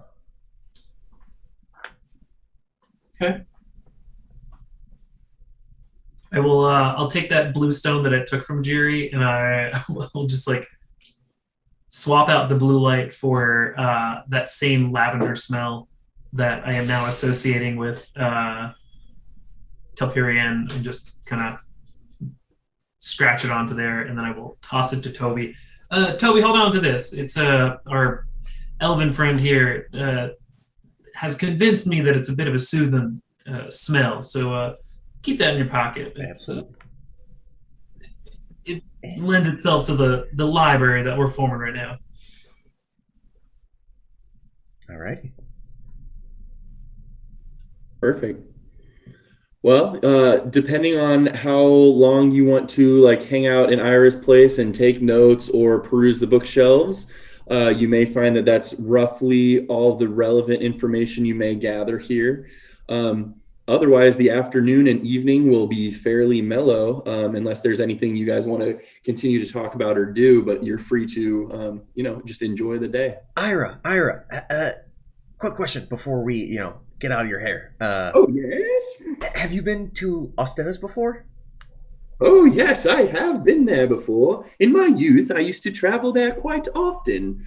I have a number of friends that, well, maybe some of them aren't still there, but I bet I could think of one or two people that are still there. I would love to get those potentially seek them out and let them know that you're thriving here in Forest Hollow. But my question was going to be, what are 3 places in Ostennis we can't miss out on going to? Oh, a good question. Well, of course, most notably, there's Prism Palace, the central palace that the queen lives in and her subjects and the other rest of the military, or rather not the military, the government that dwells there. There is, my favorite is Ensorcelment. There's a magic shop there called Ensorcelment that my friend, if he's still working there, Jean Lavore, works there. He's a very eccentric little gentleman there, and he is quite the character. There is also, I would say, it's just a staple in town, but there's Shenanigans, run by Conover O'Shea. It's a very great bar that I've frequented many a time. Shenanigans? What's the little guy's name? Jean Lavore. Jean Lavore runs Ensorcelment. I'm not sure who's in charge of Shenanigans right now. It used to be run by Conover O'Shea. Maybe he's still there. Ooh, looking forward to it. Thanks, Ara. Of course. And Roulette, with your curious intellectual mind for the arcane, you might seek out Jean Lavore. He is perhaps someone that can lend even more of their time if you're heading that way to explaining things to you if you are curious. I will certainly make my way to that store. It sounds pretty interesting. Anything else I can do for you all? I just want to fast travel to the matriarch, Moreau. I thought you were going to say Ostennis. No, God, no. Fast travel to Shenanigans. I'm just excited. Yes. I'm excited to get on the road, so I just want to fast travel to Moreau so I could ask my questions. I am not leaving Iris till I pick his brain as much as courteously as possible. For sure. 2 things. One, yes, Telperion, we can rush you over to the matriarchs again. And Lady Moreau is still not available. She's not at the town hall right now, seemingly still meeting with Gallus about something somewhere in the city. But Matriarch Fawn is still there. And then Roulette, can't emphasize enough that Ira will talk to you all evening about magecraft and spells and just in probably a little condescendingly in a way that he thinks you're a brand new student and you probably know way more than he thinks you do. But we can probably go over specific, unless you want to RP through some specifics, I'm happy to do so. No, I will say I will be very polite and accept the condescension. But at various, and we can do this afterwards, but at very specific points, I will try and steer the conversation away from practical, everyday runic stuff to more combat, battle-related, offensive, defensive runic unit uses. For sure. He will gladly dive into the topic with you. He will divulge that he's certainly not someone with martial prowess, but he's heard, he'll tell you tales of, oh, my friend used to be captain of the Glass Guard in Ostennis, and just things is this dude serious or is he just talking up stories? But he'll tell you about, people enchanting in mid-battle, enchanting their weapons, and all sorts of fun stuff. I'm more looking for stories that he's heard so that I can start jotting down ideas and start charting a path for how I could see that actually happening. For sure. He will talk to you all afternoon as long as you're there. Telperion, what did you want to talk further with Matriarch Fawn, or are you still looking for Matriarch Moreau? I'm either gonna maybe I'll wait for half an hour to an hour, and if she doesn't show, I'm gonna go looking for her. Okay, she does not show. You are welcome to go looking for her. I go look for her. Matriarch Fawn will let you know that she thinks Gallus has just been out and about checking on townsfolk all morning and afternoon, and that Matriarch Moreau likely was accompanying him with that. So you can probably just aimlessly walk around town and see if you find them. I do that. Yeah. Make a should this be perception, investigation? I feel like I lean too much on skills, but just make an investigation check. 5 plus 4, 9. We'll say it takes you a while. Maybe you just like kind of not finding them initially. You just kind of see different people. You kind of are opening your mind even more to what do normal non-elfish humanoids do with their daily routines. And so you're kind of getting more of a sense of that over the next hour or so. You're kind of walking around town, but you eventually do find Gallus and Lady Moreau over at kind of towards the corn maze where Rodrigue's family is kind of beginning their corn harvest for the next few days. So they are over there. I don't want to take too much time, so instead of doing it in my accent and RPing it, I'm just going to be pressing. I know she was the oldest one, so I'm going to ask her for information about if she first I'll ask her if she has a moment to spare, and then I'll let her continue with Gallus, and then I'll ask about if she knew about the ruins, if she's surprised to hear about those, if she's ever heard rumors of elves around here before, or maybe like her mom or her mother's mom told stories of like elves dropping by town or being like people going and visiting them, or any rumors. She will gladly step away and let Gallus will greet you, but will continue to do what he was doing, which is like walking some Noras through. Yeah, we should construct some fence posts over there, maybe build a wall here. And it's like kind of like they're side by side with the Rodrigue family, kind of as they're harvesting, they're putting up other precautions to barricade that section of town. And Matriarch Moreau will happily step away and just kind of speak with you. And again, without RPing necessarily, she will again echo the sentiment of Lady Fawn that she was surprised to hear about the Sun Elf ruins, did not know they were there. She also has since this morning, or actually it would have been, it was this morning, sent a scouting party out that direction to see if they could find the location, and hasn't heard back yet, just to double check and mark for themselves where those ruins were. And she will say that she is, in fact, the oldest resident of Fours Hollow at 92 years old. And she will maybe tell you tales of her grandmother, her mother, her grandmother, and etc., saying how hospitable Fours Hollow has always been. And that all walks of life have come through here at different points. Certainly elves have come in through here, whether high elves or certainly Rebecca, for example, is a full wood elf that's currently a resident of the town.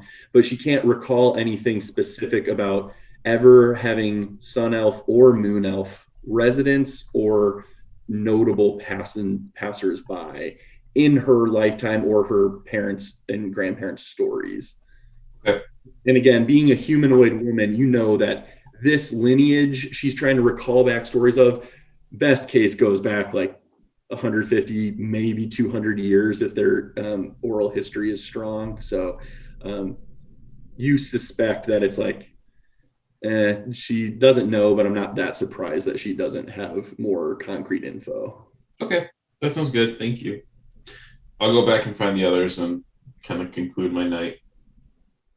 Awesome. You guys are welcome to do so. I don't know if you want to gather all at the mess hall, but Gemariza is cooking up a very large feast that night, kind of celebration of protecting the town, trying to get morale back up a little bit, and you are all able to acquire meals for yourselves and chat with various Noras. And Gallus is noticeably absent for most of the feast, probably comes in toward the end, just being like, probably like working more early. He got to work earlier and is leaving work later than everyone else in town. He feels, speaking with him, he feels very personally responsible for putting the town in jeopardy last night, just in the fact that he feels they're not enough. He's like, I've been holding back on requesting guards and more resources from the capital. So he's just personally feeling a lot of responsibility for all of it, but rightfully so or not, who knows, but yeah, you guys are left to your own devices for the evening and even to bed down for the night if you wish. Anyone else want to do anything today? Nothing in particular. Just I read will. it. Rolette'll tack on another sheet to the Hello? letter that she's going to mail before she leaves town. Okay, Playing perfect. D&D with Chris and them right now. You know that the courier's place also has like I a was gonna ask slot, Colin, a metal about to slot in ask their door where Colin, you can dump once we stuff finish, too. if So he'll take me you in could tomorrow. do that tonight or tomorrow morning before you leave, whatever Roulette would like to do. Yes. Otherwise, Hold on. No. Oh yeah, no, because it I have to seems include like the fight. Yeah. claim So is kind of like an automated thing to get the ball rolling. Gotcha. I was like, when did I write the might not first hear part? from Yes, I till will write another tomorrow, just like page to optimistically, or add maybe on. it won't to. be till a business Then day. I'll tack off a what'd you say, like a silver? yeah. Let's do a Yes. silver. I forget what I said last time. Yes, but I sent that email out. silver is enough for some cart fare, essentially, to get to another city. I am very much not lying to you about this. Sweet. I'll go to bed trancing about the mysteries of my people. That's Awesome. a little over a week now. Your mind may be filled with, Yes. some memories of lessons Correct. you've been You are told or correct. stories you've been told within Yes, the they have Moonset to Grove send it from there, your family so. or others.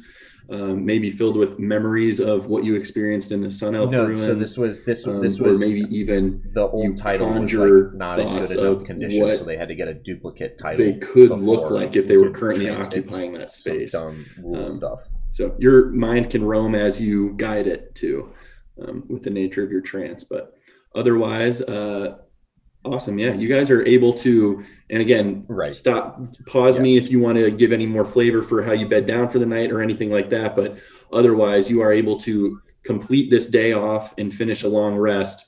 I will ask before you go to bed, how does everyone want to try and gear up for the next day's travel? You probably all have supplies enough to do so. I'm just wondering if there's any continue to look into processes that tomorrow there. at work when I can. Topirian's been pretty used to being on the road, so he's got familiar. He just gets all his shit together. I promise. I will say I'm probably like half unpacked because I've only been in Love it town too. for like a week or so. So I kind of just pick up the smattering of tools that I probably have strewn about the room, and kind of pack those back up in my various pockets and bags. I guess I will stop by the medic station and ask if they have any like spare vials and wrapping, like just like a tiny bit of stuff, like basic medicinal supplies that wouldn't be too valuable.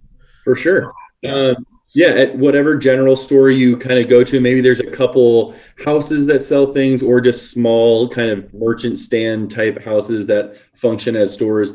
You're absolutely able to acquire pretty much any basic material you want. So if you guys want an additional length of rope or additional combat medic supplies or herbalism kit or like additional things like that, just peruse inventory in D&D Beyond, and if it has a gold value, just subtract that gold value if you want to buy it.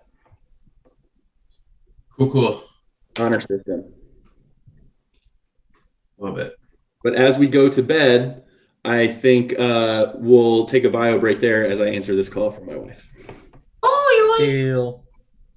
Cool. Kato.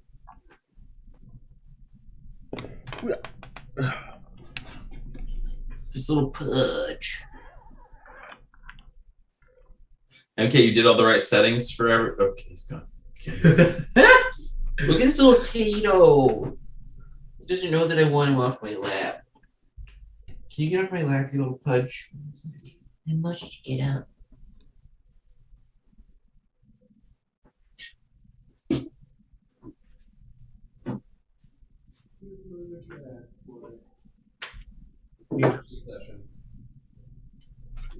You called me. Mute us.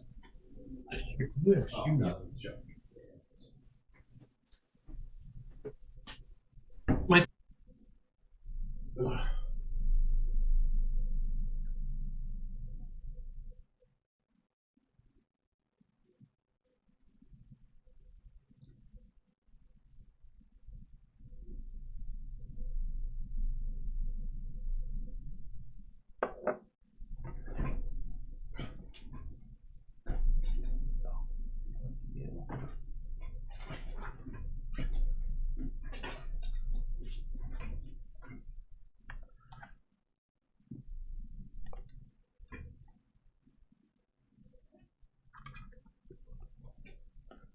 I was not ready for that ring.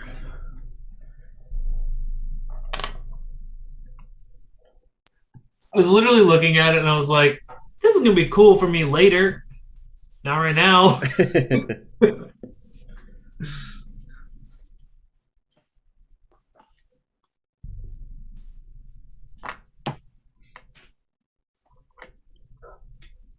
Take me home, creation roads. Steve, you missed it last break. Michael told me like the exact description of like both his magical effects. It was quite fascinating. We caught the tail end of it, and I'm very sad. I was so because you partially mentioned it like purple or something like fading to black or gray. Yes. So when I used the light cantrip, and when I healed you in that mock battle, and then earlier in the infirmary when I did that, that was a bright purple that fades into a gray, and then when I did like cure wounds and guiding bolt, it's a very silvery, misty, sparkly magic. Interesting. It is noticeably different. Interesting. We're gonna need to hear like that similar description for like every single one of your tools someday, like all in a row. Or just a breakdown of why these runes are on your armor, whereas these runes are on your dagger or whatever. Yes, that too.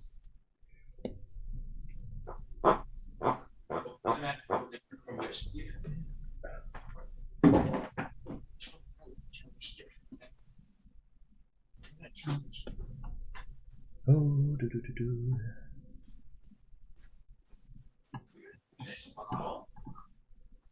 Yes. I dipped out for a bit there at the end. Did we bed down for the evening and long rest before the next day? Yep. I think we're about to, yeah. Okay.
What spell do you think has the longest description? Because I'm scrolling through and I saw Find Familiar, and that one is long. Oh my god, Find Familiar is a long one. I was gonna say prismatic, not prismatic, prismatic spray. MJ says Phantasmal Killer. I was thinking of any of the ones that has like, hey, you can do one of 6 different colors. Prismatic Spray is much shorter than Find Familiar. Oh. What did he say? Prismatic Prismatic And Phantasmal Killer. Phantasmal Killer. I love prismatic spray. Peter, did you hear the question? Nope. What spell has the longest description? Soul Cage. Yeah, Phantasmal Force is pretty fucking bad for 1d4 damage. But Michael said Phantasmal Killer, which is quite short. Yeah, Phantasmal Force is the really long one. And the one I brought up was Find Familiar, which is quite lengthy for a first level spell. Yeah, but Find Familiar is dope, though. Whereas Phantasmal Force is just like, you can make it dope. Like a clever, creative player can make it dope, but it's just like not worth it. Modify Memory is pretty long. but again, amazing. And like makes sense how much they. Oh, what the fuck! Magic jar is almost a whole column in a page. I forget what that does, but I remember that being cooler than I thought. 6th level necromancy. I just looked up the longest title name for a spell. Guess how many letters? It's probably one of the ones that has like name, like Autolux or Yeah, Tasha's. Mordenkainen's Magnificent Mansion or something. He's probably got like 35 letters. That's it. It's Nice. got 31. Jesus. Symbol as a spell is apparently one that has a really long spell description. Yeah, Imprisonment is super long. That's almost a whole page. Booby Chef. Imprisonment. 9th level abjuration.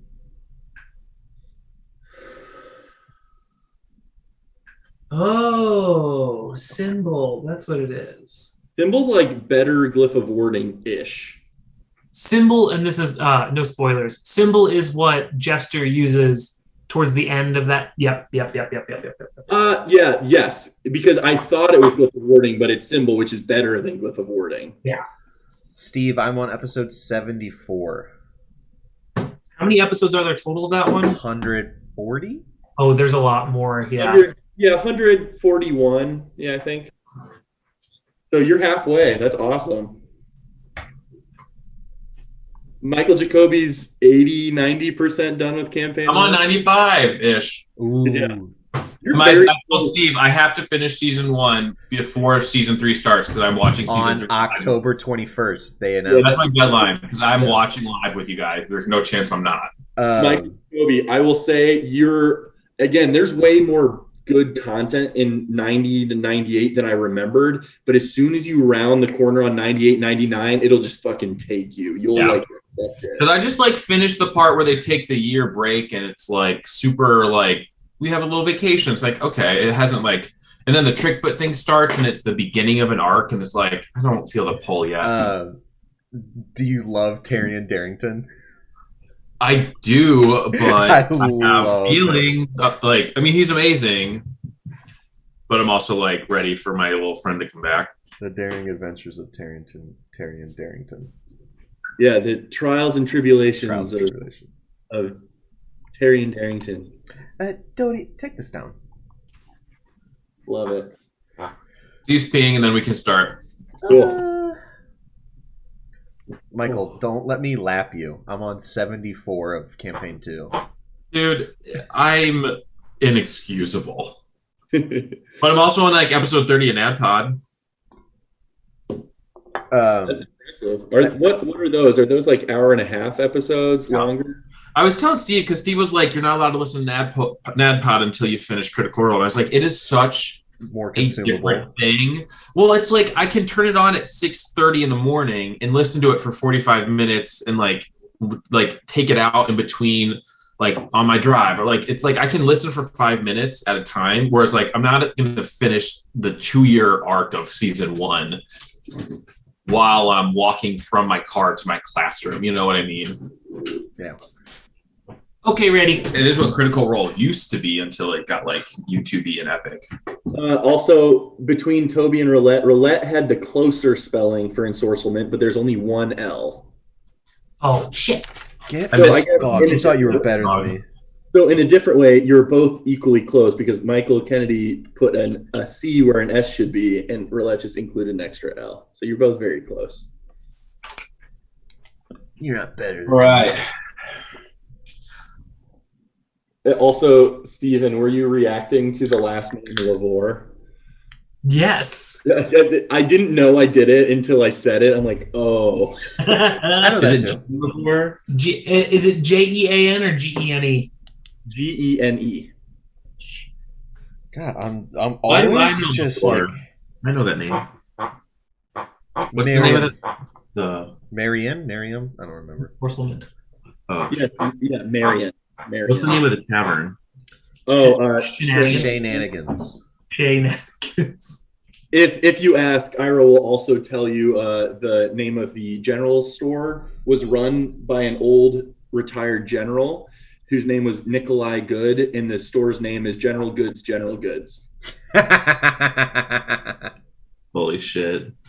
So these are definitely things we're gonna have to ask about, like on the road to everybody that we meet coming from town. General goods. General goods. That's The capital G is like one of my favorite letters to write, and I just got to write it so many times. And then Shay is the one who owns the shenanigans. He thinks Conover O'Shea may still own Shenanigans. Conifer Shay. But it seems like a peer of Ira's, so who knows how old that dude is. But Okay. Cool. All right. We wake up and go on the road. yes. We go to sleep. Your fighter's just wanting a fight. Yep. I got to Not- know someone already, so I'm good. Awesome. So yes, you all wake up on the morning of oh shit, I didn't put that right. The morning of Morndas, the 25th of Hearthfire. 925. 1668? 1668 5E. Yes. You all wake up. It's probably pretty early. You guys probably went to bed fairly reasonably last night, so you're able to wake up at whatever early time you want. No knock on your door. Gallus doesn't necessarily come to check on you, but you are welcome to, gather your things, start heading out wherever you think you should, etc. You wake up. What do you do? I'm going to take a quick jaunt over to Joe Kell, stop in, say hi, let him know I'm heading out of town. Hey, Red, just the girl I was hoping to see. Hey, come inside for a second, will you? Sure, of course. And I will go inside with him.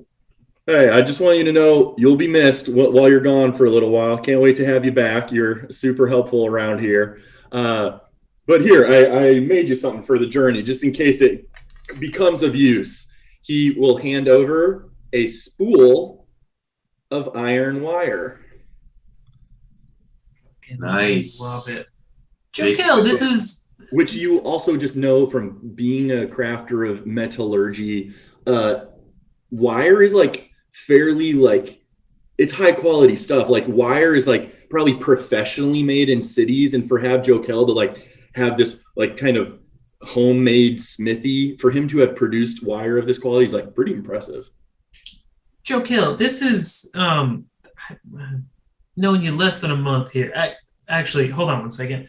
I give him the other scimitar that I have. I was going to sell this somewhere just to make coin in case we needed some coin on the road, but I cannot take this without repaying you, at least in some way. Take this. Part of our goal, Gallus's goal, is obviously, making Forest Hollow a bit safer. So take this, shine it up, sharpen it, give it to some of the Nora folks. They could probably use it better than some schmuck on the road. Well taken. I'll gratefully accept. Thanks, Red. Scimitar. Hey, you be safe out there, you hear? I will. I've got a strong bunch of friends with me, including Gallus. And you do me a favor. Keep an eye on those matriarchs. They think they're pretty safe just in the house, but keep an eye on them. I think they know as well as I do that I'm their de facto bodyguard, so you bet. It's been good working with you, Joe Kell, and I hope to see you again soon. Yeah, me too.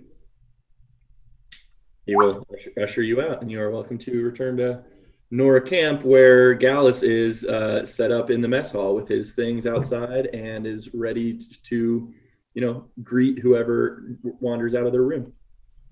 I wander pretty early. Yeah. He will gladly welcome you to his table. Have a seat. You're sharing early morning conversation. All right, you ready for the journey? Yes, it's been a while since I was in one place this long. I'm eager to get moving forward. Damn, I don't envy you. You've only been here like 2 or 3 days.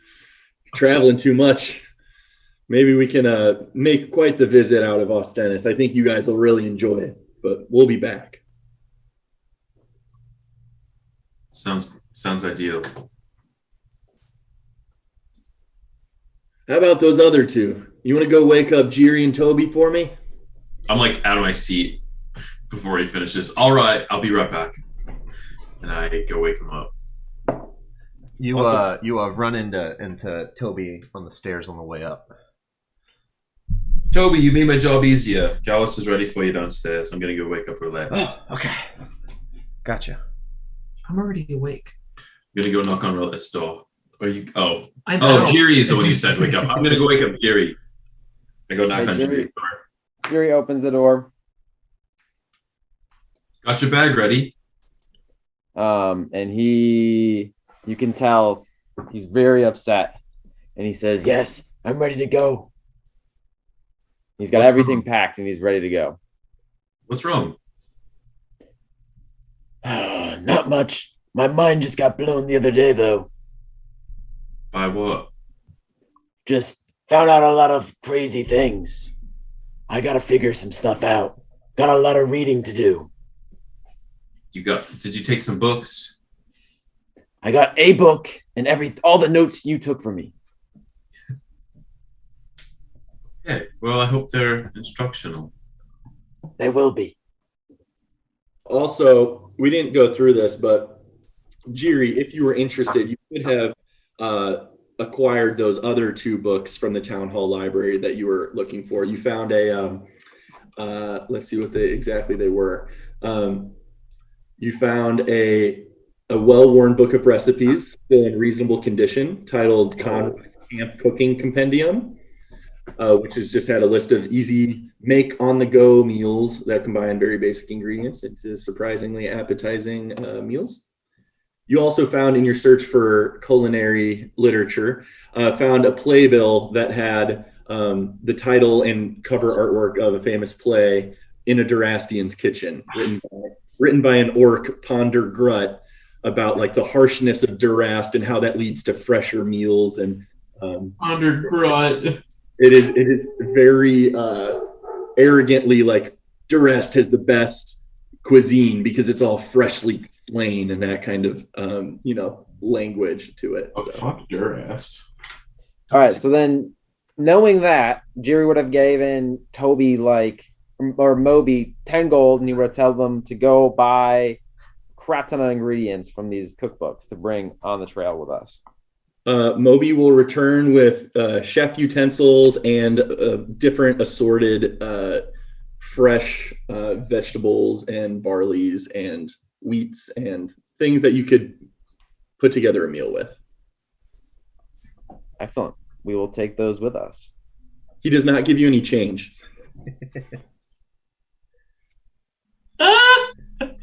Okay, I'll bye, trust Mr. him. Tree. He deserves a tip. And then he seems to think so. So he kind of runs away, and that was last night. So, but you are able to acquire all that, and otherwise you are all able to journey out to the mess hall if you wish. We journey. Morning, Gallus. Hey, morning, crew. Hey, thanks for coming with me on this. It'll be a lighter load not being on my own. That'll be very refreshing. Oh, I'm excited. I was dreading the solo journey in addition to just not being eager to request Glassguard taking up post in our little town, but it's what it's come to. All right, well, let's head out to Rodrigue's farm. Or I'm sorry, not Rodrigue, Vernon's farm. Yeah, Vernon's farm. He's got our horses all ready to go, and we can grab those and head out the gates. Onward. He will lead you to Vernon's farm. Vernon will kindly escort you to the stables and show you the 5 horses that he's prepared to go. They're already saddled up and geared up with, each of them has a couple bags of horse feed hanging from their saddles. And you are able to grab a horse each individually and make your way toward the front gates of the town. Is there a silvery white one? There absolutely can be. I go for that one. Okay. Just It's white. It's white with a salt and Dust. pepper. It's got dust on it. It's white fur with a salt and pepper mane. So perfect. that vibe. Perfect. You're all able to acquire your horse, and they're well trained as riding horses, so they respond well to, maybe Vernon has you guys offer them a carrot to just get used to you guys. But is Moby around? Moby is not around. Did we get 6 horses or just 5? Just 5. Jerry, is your young compatriot? Your boy. Is your boy joining us? I guess not. We'll have to load up the packs on the horses. Well, I meant to mention that to you. If you would like Moby to stay around, I'm sure he's been getting along great with the matriarchs and helping them out a lot with their day-to-day activities. But I think he's been itching to get back home to Elandris. So I've actually acquired him passage back home if he wants to go home in the next couple days. It's kind of up to him. So I would say, let me know if you don't want that to be a case, and I can put in a word with the matriarchs. But I think he's eager to get back to his mom and dad. We'll have to let Moby decide. Very well, then. Well, onward to the gates, then. Very mature of Jiri. There's boys to hire in every city. I guess don't say that. I just want to make sure you have everything you need, though, right? I think so. Yep, Moby brought it all. Now the horse will have to carry it. What if the horse's name is Moby? It could be. I think Moby 2. Moby 2. MOBITU. Moby 2. 2. I will pick the smallest horse, acknowledging the fact that I am probably the lightest of the crew. You do remember that Toby Rama is even a couple inches shorter than you, but you're welcome to pick the smallest horse. I thought it was the other. I don't remember what the order of operations was. I forget whether I'm 5'4". Yeah. Oh, I think I'm 5'6". I think you're like 5'4". 5'4"? Yeah. Toby's small. I'm a small, slender little guy. That's how tall 7th graders are. Like the kids I teach.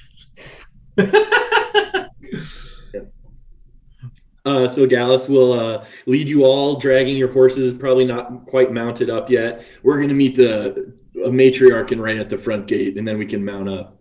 But you make your way to the front gate, and as he mentioned, matriarch Adola Moreau, the oldest human matriarch, and Marin Veld and Rhea are all at the gate to see you off. Matriarch Veld, who you haven't met yet, I don't think, is a half-elf woman who is like elderly, but probably like, a little older than middle age, maybe in her 60s or so. Her hair is definitely graying, seems a little older than Gallus, but certainly more youthful than the other 2 matriarchs. But she will give Gallus a small burlap pouch, which he immediately turns and hands to Toby Rama and says, "You can distribute that amongst you lot." Which contains 2 potions of healing and a potion of climbing. And he hands that to her, or to you, Toby Rama. And then Adola Moreau hands him a bundle of cloth that Gallus accepts gently with 2 hands, and they seem to share an exchange of understanding, and then he stows it in his pouch. And you guys have seen this pouch of cloth before when you guys were joining in on the festivities from 2 days ago now. He was engaged in deep conversation with Ira at a table, and they had a small pouch of soft cloth between the 2 of them. So you may recognize that bundle as Gallus accepts it and stows it in his side pouch. But otherwise, they give you those 2 potions of healing and a potion of climbing, and just exchange pleasantries as you head out. Did you say Matriarch Veld was half elven? Half elven, yeah. Okay. All right. And at a glance, I don't know how apparent this is, but it would seem her elven half seems to be high elven. Just clearly not moon or sun elf, clearly not wood elf or drow. So very clearly like just probably half elf of high elf descent. I thought you were gonna be like, it's her left half. Elf human. Oh, D&D is a weird, man. Hey, Lavonin. Thank you, Matriarchs, for your wonderful hospitality. No way. Of course, I'm sorry I haven't gotten the chance to talk to you more at length, but it sounds like you've been quite the value to our town, and we appreciate you going on this journey with Gallus. That does not translate on camera. Because he's not doing it right. Oh, I am doing it right now. Oh, it's kind of working. Oh, Tim's was really good. Cool. Thanks, everyone. Michael's is not great. Steve's is fine. All right. We're going. I'm going to cut this. Sure. So, just finally a different background scene. We head out. You guys head out from For's Hollow and make your way westward on the Eventide Road, the main thoroughfare that leads all the way to the other side of the nation of Creatia. As you guys are journeying, you are welcome to talk about whatever you wish at any time. You're roughly on horseback. You're going to make roughly 50 miles a day, depending on an animal handling check. And you are able to continue. Actually, can I have one of you make an animal handling check, and one of you can make a survival or perception check with advantage with Gallus's help? I will. I think that would have been my MO, is keeping an eye on the road, because I think it would make very sense used to staying off the road. And you're very much, Gallus enjoys having you by his side, and so you two are probably kind of paired up a little bit, scanning the road, finding your way. It's very easy to track this thoroughfare, but certainly scanning the horizon for anything of note. And would one of you make an animal handling check just to see if you are able to successfully make the full journey in this day? Come on, one of you. Yeah, Gallus will make it. Like animals? Like, Oh no, I hate animals. all right. Gallus will make it unless the one of you want to. I would like, if Telperion tried to help like animal handle, it would be like he was adding 0, but you know, that's. Could I would Roulette know if hanging like a rock that smells like carrots in front of this horse help me with my animal handling? I will let you do an animal handling check with a +1. Yes. Done! She's confident. Roll this green die for it. She's real fucking confident. Clever and creative, and I like it. Yeah. Hey, 16. Big You numbers. definitely, surprising yourself, even having traveled on foot to Forest Hollow from your hometown, you surprisingly just like kind of get it riding an animal. You kind of understand when it wants to do certain things. You're kind of in tune with when it wants to slow its pace and continue. You guys maybe stop a couple times to offer them water, skins, and some feed and stuff, but you're absolutely able, you're keeping up a good pace for the day. So now I would like all 4 of you, let's do one at a time. Let's do Michael Kennedy first, roll a D100. Oh, I want to do this in I person. thought you were gonna say like wisdom saving throw. I want to do this in person. Fuck. Now we're going to see what kind of encounters you may or may not have on the road this day. The single digit, a 0 is a 10, right? But on the double digit, a 0 is a 0. To allow Yes. for 1 to 9, it's okay. 3 zeros is 100. 76. But 7d6 damage. ah! 76. Not even a full fireball. Embarrassing. An old man, you find an old man traveling by the road in the other direction with a mule and a very small cart being pulled. And he flags you guys down as you pass, and he says, a bunch of travelers. could I engage your intellect for a moment? Would you like to answer a riddle? Toby immediately trots his horse forward and volunteers. Okay. Very, very quickly, at the thought of a riddle, scale of 1 to 10, how horny did you just get? Because I'm like a 9. I'm whenever something new is presented to me, I'm like at a general 7 because I'm always excited and curious. Oh, I feel like Jerry's a 10 though. He's always looking for entertainment. Oh yeah, very excited, but he knows it's gonna be tough for him. So he's like excited for you guys. We're gonna get this right. I know it. The old man will say, just so you know, if you get the answer right, you get this pouch. If you get the answer wrong, you get this pouch. Can we confer? Can we work as a team? Of course. Okay, here's the riddle. What has 4 wheels and flies? Oh, I think I know it. yeah, immediately. I start conversing with Rhett. Like, he means Flies, right? I mean, that's how you spell Oh fly. no. So he means like the little insects, right? Right. I think he's referring to like a manure cart. 4 wheels and flat. I feel like that's surprisingly vague. It's a cart of manure. But I'm just making sure we're not, missing out on something else. Magic carpets don't have wheels. Also, magic carpets don't exist. 4 wheels, so it's a cart. Yeah. Okay. I feel good about that. Covered in manure. I look over like, what's in his cart? Just a bunch of sacks. Like, just truly, you can't tell what any of them are. Some are like heavier duty, like a lawn bag would be, not quite cardboard, but like thicker burlap paper that may be carrying spices or something. But a lot of just satchels of stuff. Good sir, 4 wheels and flies would be a cart of manure. A discerning individual.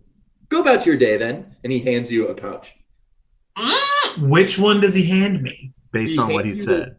He hands you the one he indicated was for the correct answer. Oh.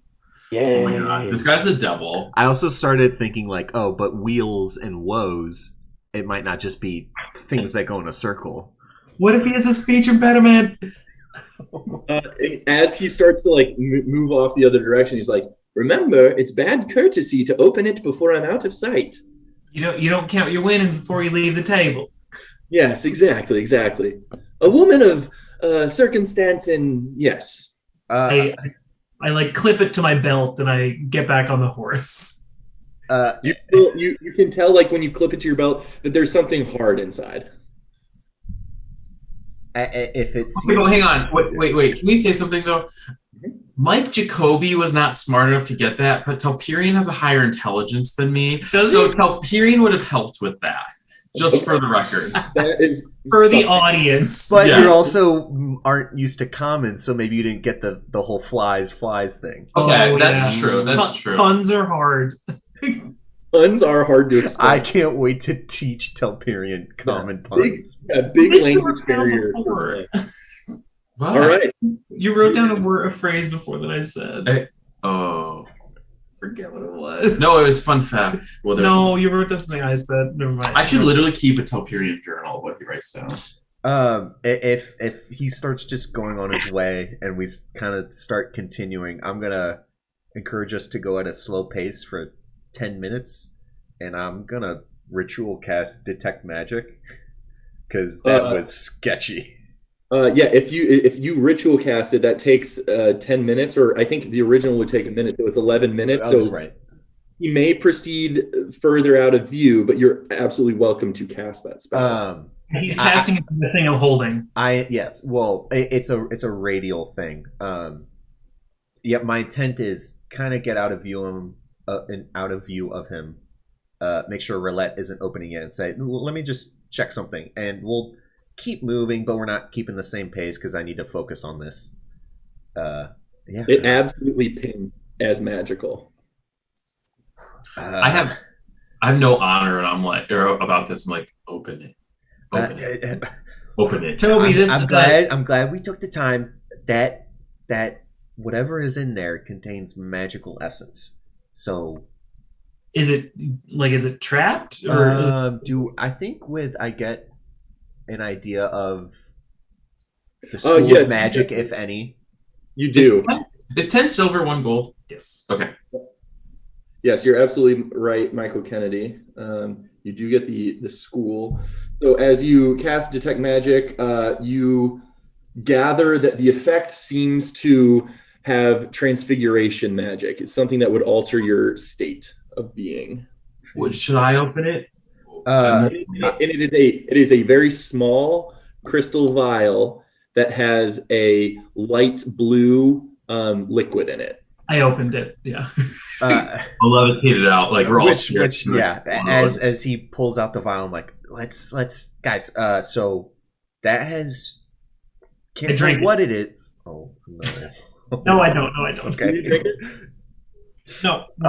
Guys, I hold up the vial. I say, "Oh, Toby, I think that's we're the gonna one. Definitely magical. Give me a couple of minutes, and I'll let you. I'll see what it is. Absolutely. And I will take 11 minutes to cast Identify ritually. It will, so he's definitely out of sight by this point. You guys both can do this. Yeah. Well, you guys are continuing on your journey as this goes on. You detect that it is a potion of levitate. Oh, interesting. Neat. Roulette, it seems like it can, change how you're being. So let's be a little careful. I say as he's like starting it, and then as she finishes. And Steve, I never added the custom scrolls in there, so I need to add the scrolls and that potion probably into D&D Beyond. I'll just jot it down. Does Roulette tell us what it does? Yes, yeah. So this might be least helpful to Telperion, because I think Telperion, you could already do whatever this potion lets us do. Potion of levitate. Oh no, Jerry, I can't levitate. Oh, I thought it was like the ability to make. No, I think it's that it's either you can make yourself levitate or you can levitate other objects. Oh, so this we call this Telperion, take Jerry, put them together. Very tall. It's a potion of levitate. A bit of self-levitation and levitation of other things. Sure, it's a limited time, but I'll hold on to it for now. Gallus, have you ever seen that man before? No, never in my life, and I frankly wouldn't have accepted his pouch, but looks like it's something of value to you guys. So. Was he headed on? I mean, the Eventide Road, was that like directly out of Forest Hollow, or did we have to make our way to it? So the Eventide Road probably roughly runs from the capital eastward toward the Arbor Lock, but then southward and wraps back westward, southwestward. So like it's a large enough road that it sweeps through a lot of Creatia, and you guys probably took a small road to get onto the Eventide Road. So he's not necessarily headed toward Forest Hollow. That's where my head went, and I was like, is this shady dude just gonna show up while we're gone? But yeah, just a strange merchant. We told him our tale as well as we were leaving. Oh yeah, whisper campaign. Yeah. Oh, while Roulette and I were working on the riddle, Jiri's over there.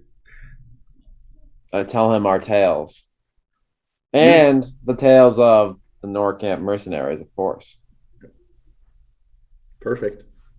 All right, next person, Timothy. Would you like to roll a D100? Oh, we're doing 4. That's so cool. Some of them are more exciting than others. Rank that one we just did on the excitement. 96. Yeah, it's more valuable than most. Oh, I mean, yeah, we got like a potion. 76, 96. Oh, 96? Is that what we said, Tim?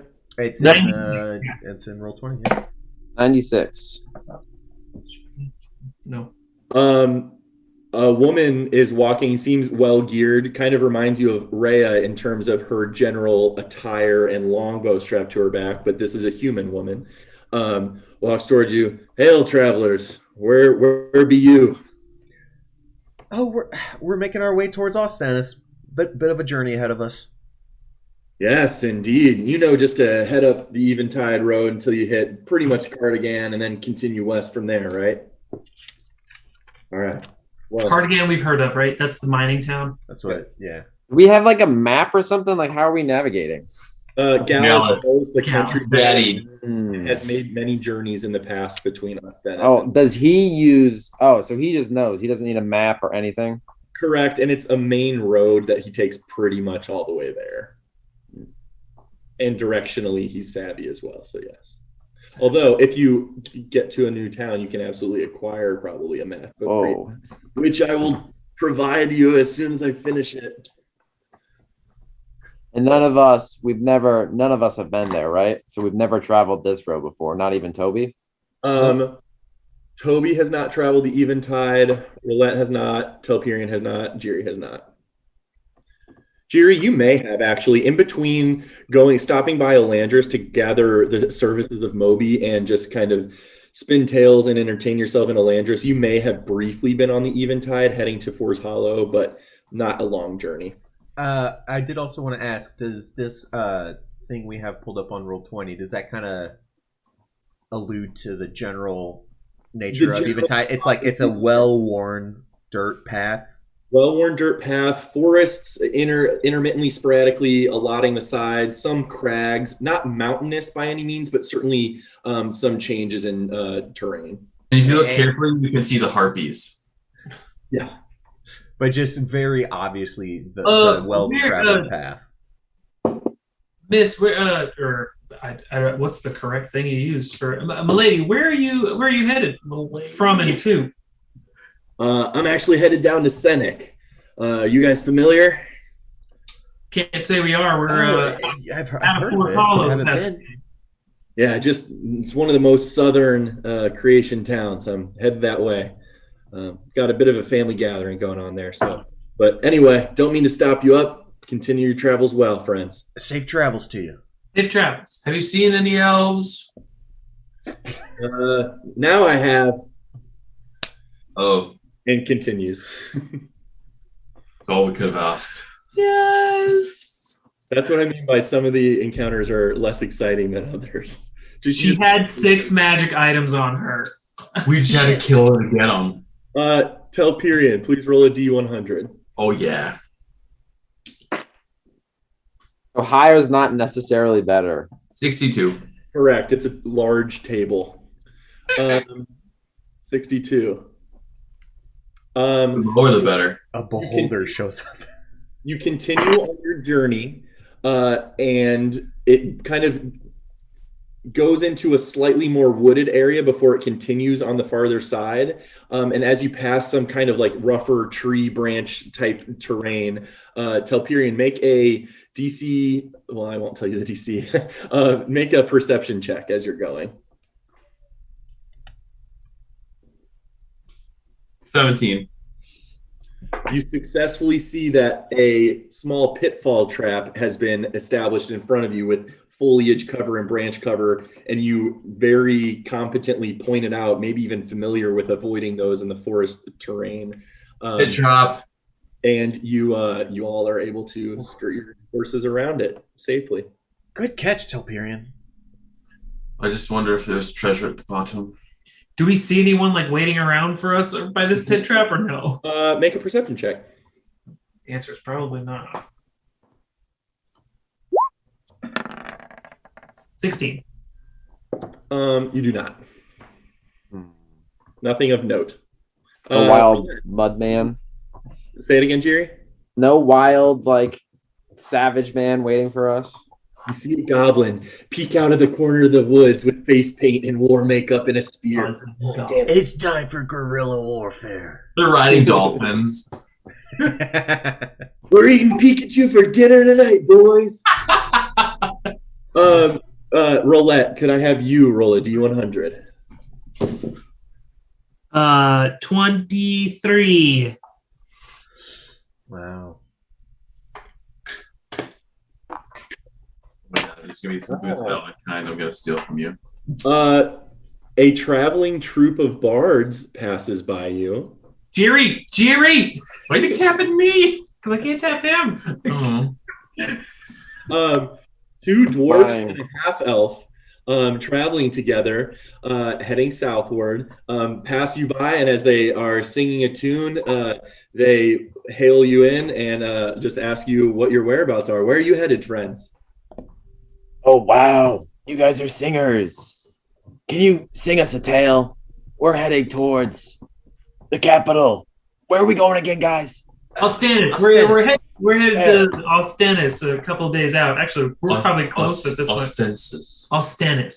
Oh, Stennis, We're headed to the capital. yeah, that's about if you're this far, probably 3 days journey on horseback. Yeah, 3 days journey west. You're well on your way, friends. As for a song, I suppose there's nothing better than to have spectators to hear our tales, right, friends? And they will go into a song of good health, and you guys all gain 1d8 temporary hit points. I would like Roulette, since this was your encounter, I'd like you to roll the d8. 1d8. Oh, I thought you were about to say 1. Is it for the day or until we lose them? That's a both. 7. They're both the same thing. Temporary hit points last until a long rest, Or until you lose them. or until you lose them. But like we're going through days very quickly. No, this is all the first day. Oh. Yeah. 7. 7. You all gain 7 temporary hit points. That's no joke. What's that? Oh, there you see. So as you guys are traveling, it starts to the sun starts to set. You got a really good, probably roughly you traveled for a solid 8 or 9 hours this day, and now the horses are starting to slow their pace a bit, and Gallus starts to know that they'll need to stop for the day and rest. So he starts to look around for forest cover for the night. He's like, hey, there's a forest up there. Maybe we should try and see if we can get some good cover off the road and camp out for the night. Whew. Absolutely. As you guys start to enter this forest, I would like everyone to make a perception or survival check.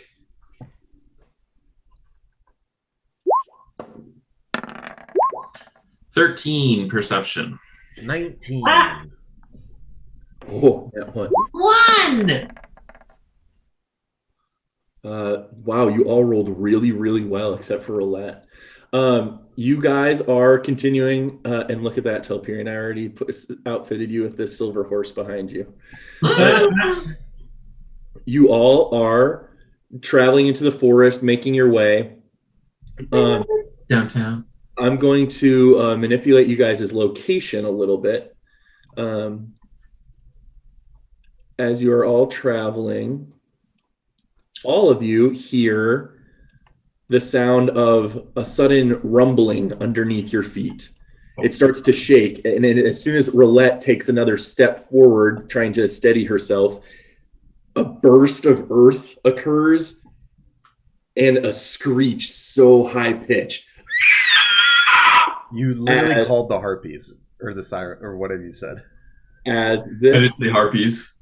as this bursts from the ground. Show me. Yeah, that's good choice. Oh no. It's not a spider. Which looks like 6 legs. Oh no. a giant multi-legged, jagged carapace creature bursts from the ground with enormous pincers and just looms over you all. I would like you all to roll initiative. There's no I'm way gonna we're fighting kill an Ankeg right now. Oh shit! Rhea always told me about these things. On keg. Onkeg? On keg. The nat 3, the nat 1, are you kidding me? Oh, should I roll on the D20 or on roll 20 so it's easier? He can custom add you. It should be the same either way. If you click on your character and then roll, it should work. You know, as opposed to in person. Yeah. I'll do initiative on the computer so it's easier. Yeah, if you're willing to, yeah. Yours isn't linked. It is.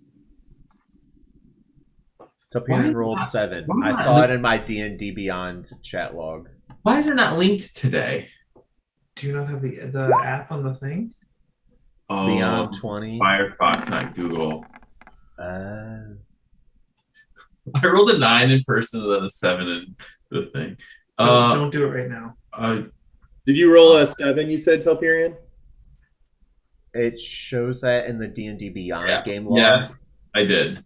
It just isn't showing in the Roll20. Yeah, I'm using Firefox. I need to update the I need to. It's Why would you ever in your life use Firefox? Because on our desktop computer, Steve's logged in on Google But you Chrome. can switch. Yeah, I just typically use Firefox, so I don't. I'm just giving you shit. Okay, who are we missing? We are missing Mr. Gallus. Add a turn. Holy 7 temp HP. No, We're about to spaz on Gallus. this Onkeg. We got What is Gallus's dex modifier?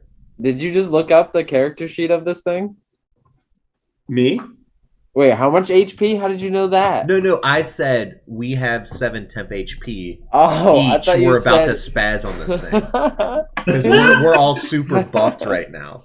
I'm Googling it. I heard that You don't completely like wrong. even- Chris, what is Gallus's dex mod? Oh, it would be +2, wouldn't it? The same as mine. Okay. Okay, you are such a Gen Z. Because he's 24. You're 24 or 25? 24. I'm a zillennial, I think is the 96 to like 02 era. Got it. All right. So as this thing comes from the earth, Roulette, you are closest and the quickest to react. What do you do? I don't know. Gallus, we might have to kill this thing before we go to sleep. Might. he said. Fuck it. I'm just natural reaction. I'm running up to it and I'm swinging. I'm taking out my mace and I'm swinging at it. Its jagged, hooked arms and stuff just loom toward you, and it is a large creature, maybe like 10 feet in height as it stands up fully. But you are full of courage in this moment, and you are welcome to I'm going towards its butt. go for it. I'm going towards its butt and I am swinging at its butt. Can I see what it looked like again? Yeah, I'll put it 15. Oh, I hate it. Oh, I'm so fucking stupid. at least it ain't no spider. What? Nothing. I have to do something. You attack with your mace, and it does strike true. You can tell how hard this thing's carapace is, but you hit with enough force that it cracks part of the carapace, and it squeals in pain as you do deal damage. How much damage do you do? I'll tell you in a second. 3. Solid. So again, just the hardness of the carapace, you strike enough to crack it and wound it a little bit, but you're like, oh, we're gonna have to be stronger than that to break through this thing. Does that do it for Roulette? Yes. Okay. Oh, I forgot. It is the Onkeg's turn. Well, our initiative's ass. Having just been attacked by Roulette, it will turn on you and immediately make a bite attack at you. Rolls a 22 to hit. Oof. Yeah, it hits. So it gnashes down on you with its claws, and they just rake into your body a little bit, dealing 6 points of slashing damage. And then it secretes a nasty orange goo. You just hear a sizzle on your leather, and it does an additional 1 point of acid damage. Ew. 10 hit points. Oh, I forgot. Those were quite helpful. So that ends its turn. It just starts to recoil and start to rear up for another bite potentially. Telperion, your turn. I drop my I run towards the thing. I drop my pack and I run towards the thing. And I'm swinging at it with my greatsword. Elvish style. Go for it. Make an attack. Oh, 20. Absolutely hits. Roll damage. This dog is really hindering me. 4 plus 5 plus, so 9, 10, 11, 12 damage. I trust your numbers.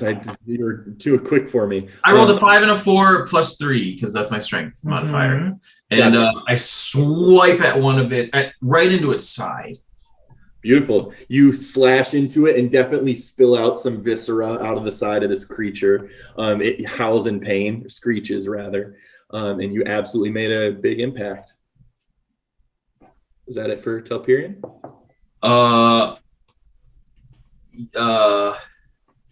Yes. Okay. Jiri, you're up. All right, Jerry screams and yells, and he says, "Oh no, guys! The wolf bites curse is back. I told you I was cursed. It's taking me." And he runs, and he's like, "I'm gonna keep its mouth busy." And he goes like right in to start punching it in the eyes. You are welcome to do so. As it winces in pain from Telperion, it kind of brings its head down closer to the fray and looming for a bite against Telperion, but you are there and you are welcome to make 2 unarmed strikes against it.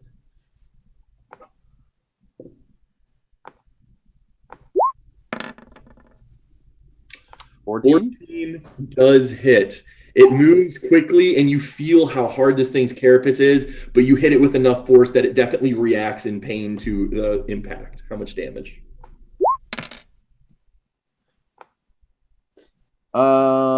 But an additional 2 as my fist leaves a black, smoky residue.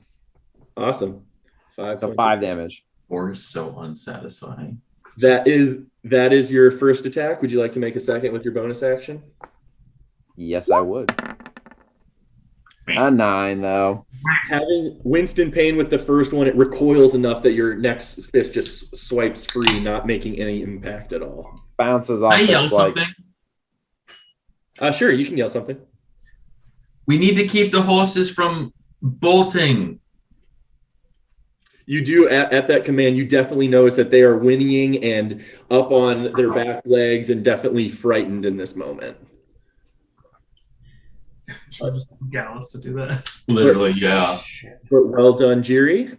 Toby Rama, your turn.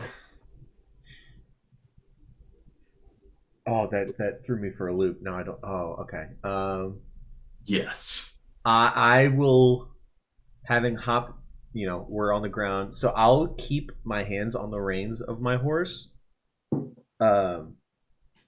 intending to not let go, but I will cast Bless. Why did I roll? I don't know why I rolled something for it. I didn't see anything. No, that was from Jiri's last roll. I will cast it on you lot, Roulette, Jiri, and Telperion. You guys get to use a D4 when attacking or making a saving throw. Thank you in Elvish. Yeah, and I guess I'd say I'm spending my bonus action making sure I don't lose grip of the reins. And that'll be it for Tilby. Not really moving much. All right. You're welcome to do so. You are now concentrating on Bless. Yes. Gallus will use all of his turn to try and restrain and calm down his horse, which he will be able to do using his action. Although with his bonus action, he will command Telperion, hit it again, kill it fast. Yeah. Using his commanding maneuver to trigger your reaction for an attack. Neat. 16 plus 5 is 21. With an extra D4 if you needed it, but you do not need it. You successfully strike. Roll damage. 5 plus 1, and I'm re-rolling the 1. And I got another 5. So 10 plus 3 is 13 damage. Ooh. And I'll go straight at that gash again. Yes, you definitely dig into where some of the carapace had already been torn off or split apart. You definitely dig into its insides now. It screeches in pain, just howling. Oh, digging in them insides. Digging those guts. You definitely notice its form waver a little bit as if it's like fairly damaged now. Although Gallus will say, the ground quakes again, and he will shout, "Shit! Ray always said these things. They mate. They live in pairs." As another, I saw you roll 20, and I was like, why did he roll again? as Why another did you leave a sprout window? directly underneath Roulette and Jiri, I would like Roulette and Jiri to both make a dex save. With a D4 added to that. Is it added to saves? Yeah. Added to saves and attack rolls. Not ability checks. Not ability checks. Do I need the D4 for my 19? I'll roll a d4 for you. A 1. 8 Jiri- plus Jiri can roll a d4. Nice. 12. It is not quite enough on a DC 13 save. So Roulette, you safely dodge the eruption of this earth. Oh shit! I'm finally encountering this spot where I can't move things when they're all together. You both dodge, but Jiri is the only one who is damaged by the bludgeoning impact of this thing erupting, and you take a d6 damage. This is not acid. I just rolled the quickest thing available to me. You take 5 bludgeoning damage as this thing erupts from underneath your feet, and then it shifts away from. Actually, it's just going to bite what's right in front of it. So it's going to try and bite Jiri. Ah! Poor Blue. I love rolling the damage with the attack. 14. 14 misses. All right. It tries, having just knocked you down, it tries to gnash into you. You are not prone. That's not part of this ability, so it doesn't have advantage or anything. But having knocked you back, it tries to gnash too soon and misses you. That is its turn. We are back to Roulette. I'm gonna step. I'm assuming staying within this large creature's range, but I'm gonna step one closer to the other one. And as I'm stepping, I am going to take the mace in my shield hand. Strangely, because the shield's strapped to my arm, but I'm gonna take my my little firebolt finger things, and I'm going to bonus action cast arcane weapon. What? On my thing, and I will tell you how that functions. Specifically for this, I am taking my little flint and my metal from my firebolt snappy things, and I am just like snapping on the different parts of my mace, and you see just like little pieces of flame just like stick to the tip of my mace, and I'm just like snapping on it, and like it stays lit. And then I am going to swing at the first Mamma who popped up. And you are flanking with an ally, putting yourself in an advantageous position, so you have advantage. You hear Topirian say, Mama Jama? Didn't even mean to do that. What is it, shift? Shift. Yeah. Yep.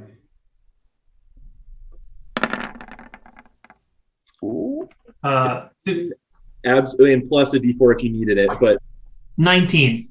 Absolutely strikes true. So you're damaging the currently more injured one. Correct. Yeah. So first it's this. So 2 bludgeoning plus shit. Oh, go away. This much fire. Yep, you strike true, noticing that your impact, it doesn't hit that hard, but the flame seems to really take to its form and damage it a lot. Yeah. So you absolutely struck true. That Ankeg is looking pretty rough right now. And knowing it is looking rough, it is going to back away from you in fear, moving out of your reach. Away from me? Away from you, Roulette, who just struck it. The fire seems to have made it nervous, and it's immediately fleeing from your proximity for a moment. Swing! Does this maintain flanking advantage? I'm going to say the movement triggered it, so no. Makes sense. No. Having just struck true, you're maybe not fully prepared to rear back up for another hit quite fast enough. That's 2 to it. 8. Does not hit. You just whiff in the air as it moves surprisingly quickly away from you. And then with its action, it rears up with a screech, acid, this orange caustic liquid dripping from its fangs, and it sprays a spew of acid in the direction of Telperion and Jiri. I would like both of you to make a dex save. Plus a D4. Plus a d4. Not. No. Well, I'm not proficient at dex Just save. do it for the sake of it. Oh no! No. God damn it. Add your D4. So 3 plus 4 plus 1, so 8. 8 and 6. Not being God damn prepared. Not being prepared that this thing could spew this caustic liquid across a field. It goes for 30 feet and just drenches the two of you for 9 damage each. We Hey, I love just- that temp HP. I still haven't gone below 2 in my life. Oh, I just went the wrong thing. So 9. 9? So 9 acid damage. Oh, jeez. But that is its turn. And we are back to Telperion. I hope we caught those bards' names. 'Cause they are helping us out. I want to swing my sword right at this thing's nasty acid-drenched maw. Nasty ass. Nasty ass trench man.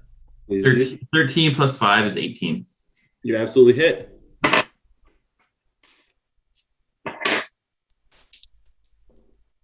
A 5 and a 2, but I'm rerolling the 2. Great weapon fire, baby. Fucking 1.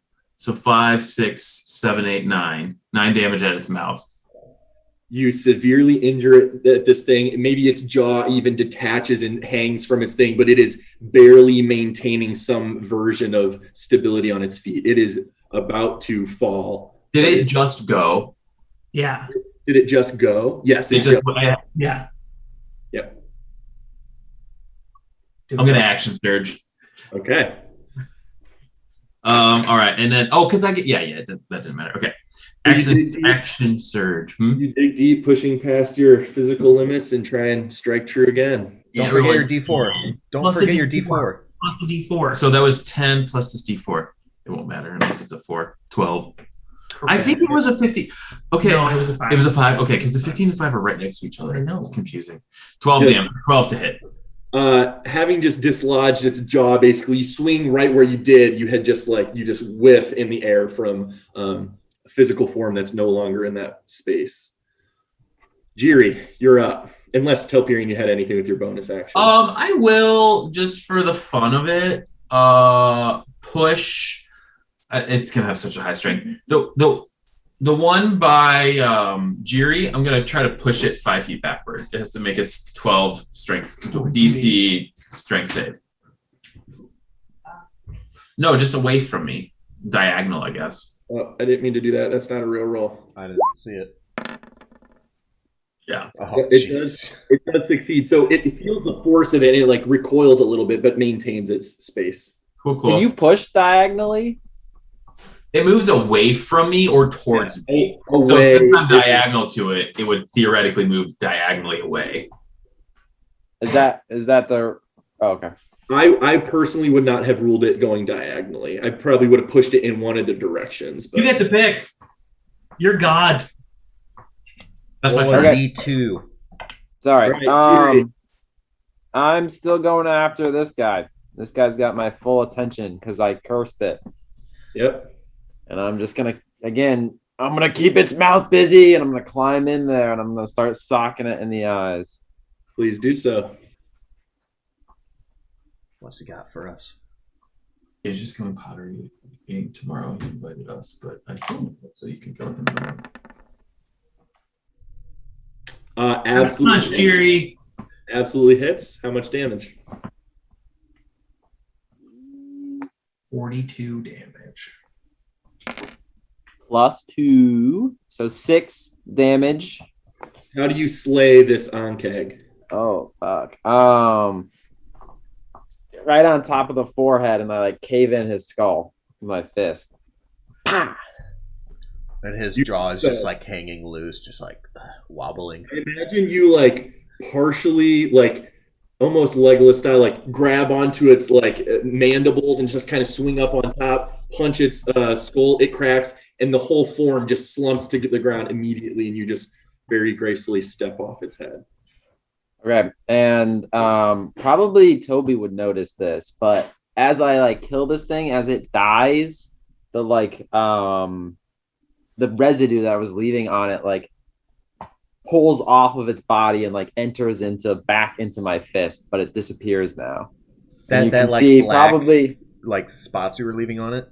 Yep, and you can probably see Jury's like because he's all burnt, right? He just got acid, so his like maybe his face is all burnt, but it like knits back together.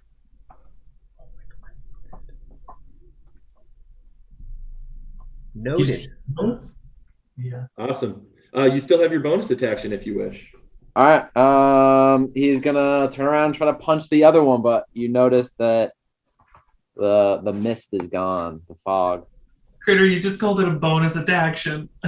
Bonus action. Amazing. I did that on purpose. Attaction Jackson. 18 18 strikes true. You wound the second one. for just 4. I Punch think it on the side of the head. I think this is the first time this one has been attacked, so it is looking very virile, very energetic. Viral's the wrong fucking word. Fucking virile bug. There's got to be a word for like vital. It looks full of Fertile. It's looking fertile. This bug has a boner. It's so virile. It's looking vulnerable. This is the male that came out second. So Usually you the have- male comes first, but you know that's different. you strike true, dealing 4 bludgeoning damage. Perfect. That's it. Toby, your turn. I feel like giving it vulnerability is better than giving it the next person to attack it advantage.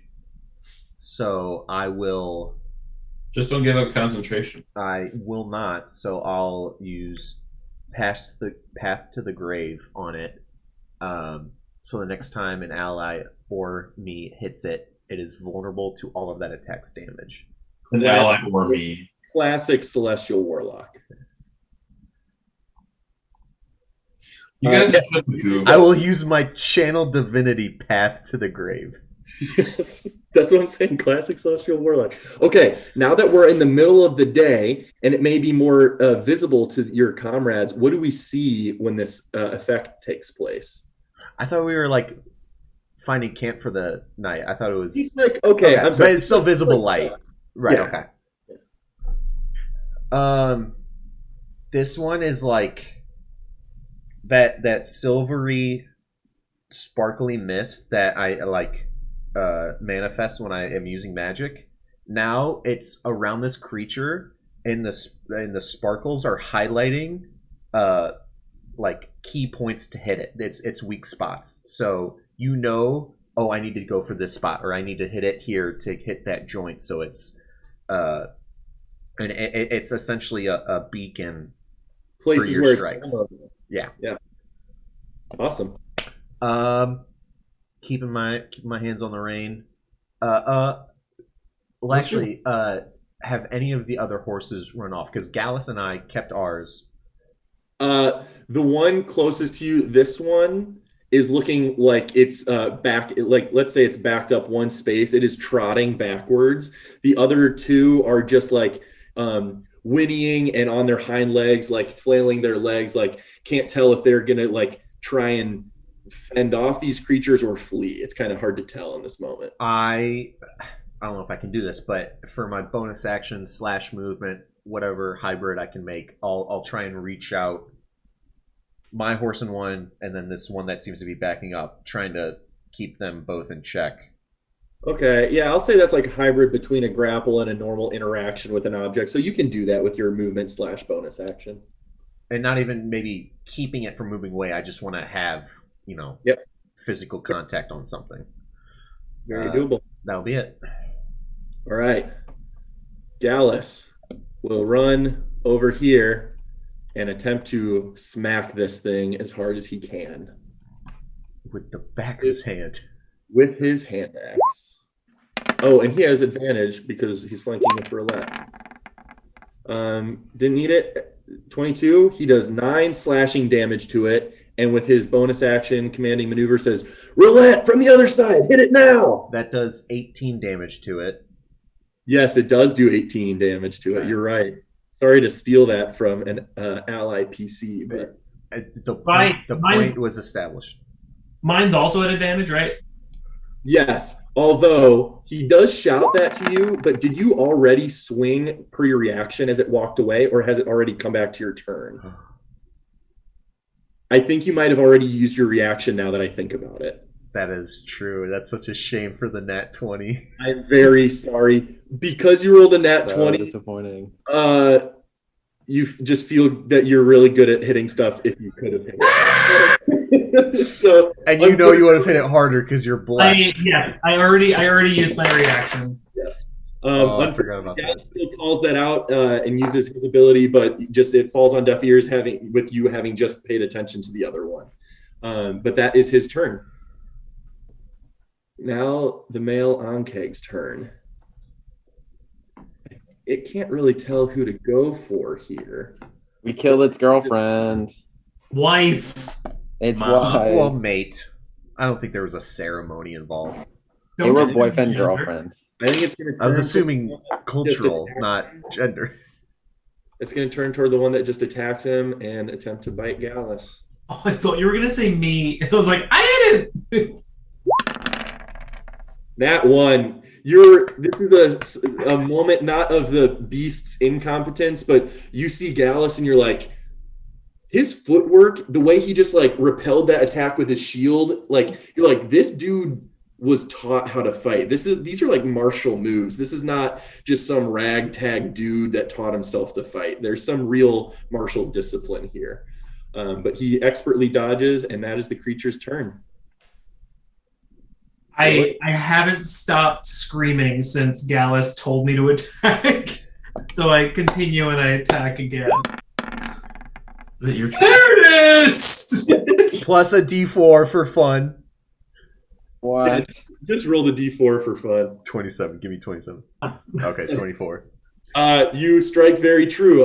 Roll your 2d6 plus normal modifiers. So hold on. I'm just gonna click the mace button to see what happens. Why do you just roll 2d6? Because that's 6 there, but I also get an additional d6 from arcane weapon. Yes, you get an additional 2d6 of fire or whatever. I'm just gonna click this twice. Yeah, because it absolutely doubles all the damage. So 4 on top of... Then So- your modifier. It's been fun. 10. 6 bludgeoning, and is it fire again that leaps toward the target and burns its character? Yeah, 4 fire. Yeah. So a very well done strike by Roulette. It screeches in pain, and it is looking. What's your pretty modifier? good. No, that's what the first 3 was. Oh, Because it was a 2 plus 1. got it. 2 plus 1 plus 1 plus 2. Yeah. If that's it for Roulette, it is Telperian's turn. Yeah, that's my turn. Okay. I'm going to step over here, and while it's looking at Gallus, bring my greatsword down on its maw. Please do so. Oh, I meant to actually wait. I have more movement than that. I want to get over here. Opposite roulette. Opposite. Oh, Rella or Jiri. Yeah. You are welcome to move there.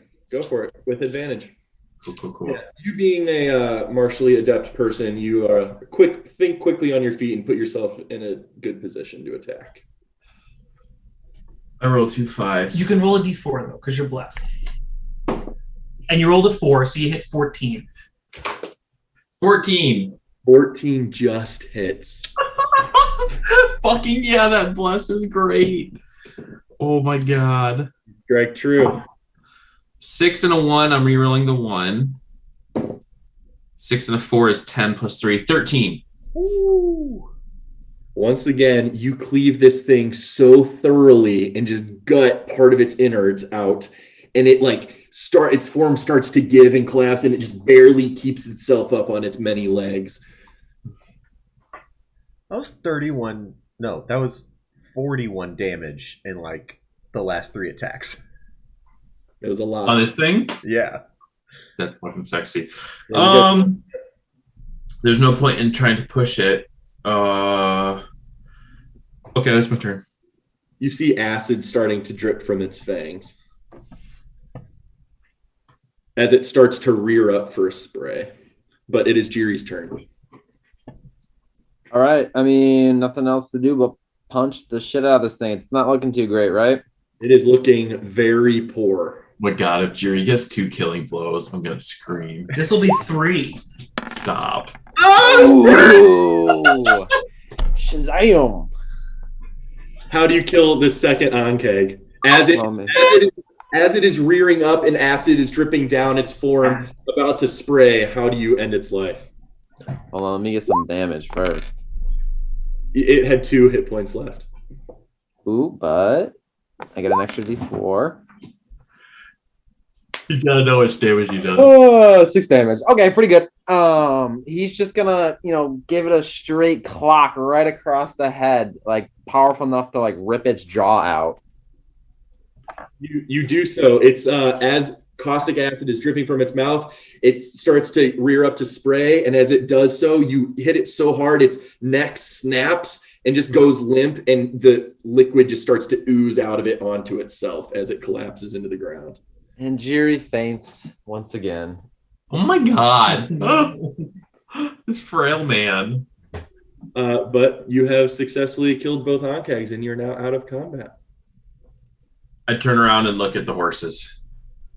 Gallus does the same and runs to the 2 that have not been kind of corralled and broken yet, and he is able to calm them down. You are able to go over there too and try. I was just gonna telekinetically tie their little bridles together so they couldn't separate. You can absolutely do so. Yeah, just on a quick move. Sure. I do an Elvish war cry. Celebrate the kills. Gallus is heaving a little bit. Toby, kind of seeing the horses are taken care of, drops the reins and goes over and checks on Jiri, making sure that was a feint and not a wound. You once again see that he's breathing. His lack of consciousness does not indicate bleeding out or concussion-related injury or the like. He is simply having passed out. Huh. Toby, you think he's okay? I think he's fine, but the fact that he's fine makes me concerned that this is a common thing that happens to him. This literally happened to him last night too, or 2 nights ago. Yes, hence my use of the word common. Yeah. Okay. Well, let's move him away from these acid dripping beasts. Yeah, we're definitely not going to camp in the clearing. We're gonna. Yeah, well, hold on a moment, guys. And Gallus will kind of taking deep breaths, having corralled the 2 horses that were left remaining. Seemingly, the horses are okay right now, still spooked a little bit, but not trying to flee. He's like, Rhea has told me about these things before, and they mate in pairs and are very territorial in a way that probably no other dangerous wildlife is around this area. We absolutely don't need to camp next to these things, but keeping as nearby as we can, this might actually be an ideal campsite. Oh. Sorry. That makes sense. That makes sense. These things probably have killed off all the other smaller things that might cause us problems in the night. So we're probably safe for the night close to these things. Yeah, and if you smell that, I don't think wildlife, I think, knows to steer clear of Ankeg venom. So I really do think if we can put up with the stench from a couple dozen yards away, we're going to be in a pretty safe spot here for the night. I want to take 2 of the vials that I bought, and I want to telekinesis them under the dripping mouths and just fill them with venom. I was literally looking through my inventory for vials, and I don't think I have any. I literally bought 4. Yeah. Both can do so, although I'd like you both to make a nature check to do so. I don't have any vials. I'm just gonna look at his when he gets some venom stuff because I want to take a look at it. Do you want some With vial? Roulette's, let's just say with Roulette's kind of visual guidance and Telperian's telekinetic ability, let's give you advantage on this nature check. We'll each get 1. I am very interested in this acid. 18 plus. I feel like no. Oh yeah. Nature. Nature's intelligence based. This should be good for you. Fuck, I should have done it. I got 20. That's still really good. You very competently fill both vials full of the acid without managing to coat the outside of them in any way. So you are. I levitate one over to you. Oh, that's much appreciated. I only need a bit to experiment with, but I'll gladly give it back. Thank Give you. me whatever you don't use. And then that kind of like, I didn't say this, but that kind of sense of clarity that like your vision had sharpened when I had cast Bless, of like, oh, I need to hit here, I need to do it like this. That kind of fades away as Bless wears off after a minute. Your LSD comes down. Yeah. My mace is still lit. It's probably more cocaine than LSD, I imagine. And I'm just with Jiri, you know, kind of making sure every now and then give him a little slap on the cheek, like Jiri. Jiri can fill us in if he wakes up, but Quick question: are we gonna like stay in these things like Star Wars style, like cut them open and hide in them? Hell no. Wait, what is that? No. you can certainly try. Wampas, Fanta? Wampa, Tampa, I think it was Tonpa. No, Tauntaun. Tauntaun. There we go. Tauntaun. Not gonna Tauntaun. Okay. You're welcome to do so. It's not very cold outside. Drew's just gonna wake up and be like, "What happened?" You fainted again. You killed both of them. Yeah. I saw it. You clocked one. You clocked one in the skull, and then the other one you just knocked its jaw and it went limp. Well, they look pretty evil, so I guess I did a good job. Well, they look natural. You know, that's open to interpretation. Excellent. I wouldn't Well- want one for a pet. I'll say that. Oh no, definitely not. I'm glad we killed them. They're probably pretty evil. Is anyone all that hurt from that fight? I'm feeling pretty fine. I was chilling on the sidelines. Jiri was noticeably fairly scraped up, but I don't know what his current whereabouts are. Oh yeah. Well, I was all melted from the acid, but now I'm not melted anymore. Just a little melted, just a tiny bit of melt. I guess as I was kind of tapping him awake, I'm also looking at his clothes. What got burned away from the acid, I'll do mending on. So, Thank you. you know, whatever Jiri probably wakes up not even, depending on his state of memory, wakes up not even remembering then being singed because you successfully mend the acid corrosion away. So, Thank you. Even though Jerry can't say it. Are we okay? Gallus makes a good point. Should we set camp nearby for the evening? yeah, let's tie our horses to some trees. Let's proceed a little bit further, maybe 50, 60 yards. I do think we should stay close to these horrid things if we can. But yeah, let's make camp for the night. I want to look around and like look at the holes they came out of and see if I find any like prey of theirs. Sure. Make I'm gonna make you make not investigation but survival for that. Survival or nature. You can do nature. Nat 20. Woo! Wasn't necessarily prepared for a nat 20 there.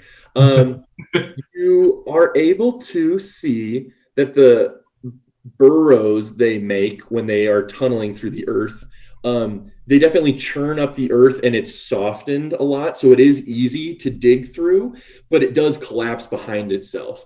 As you're digging through, you're maybe able to find a couple petrified remains of things it may have eaten recently. I feel guilty not giving you something better for a nat 20, but there's nothing. I mean, yeah, it's not like they were bandits. I was right. Yeah.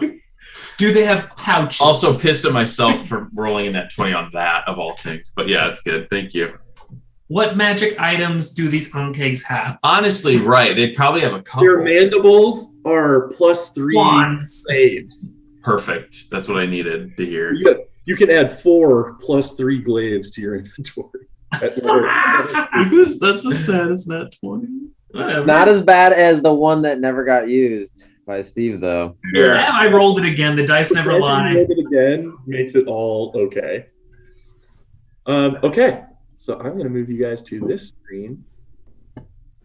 Campfire. And I'll say, as you guys start to set up for camp, I would like everyone to.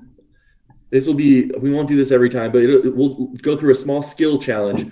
What would you like to do to contribute to the setup of camp? Toby Rama. I will lead into it by saying, Jiri, you had mentioned a chef. Any luck? I think you had mentioned getting some cookbooks. Any luck on that today or yesterday? Yes, I've been reading for the last 2 days straight. All my books that I got. I have plenty of information. Trust me, I've got a plan for dinner. You will have an integral part. Don't worry, Toby. I had a different plan, but if he's got something planned for me, I'm willing to listen.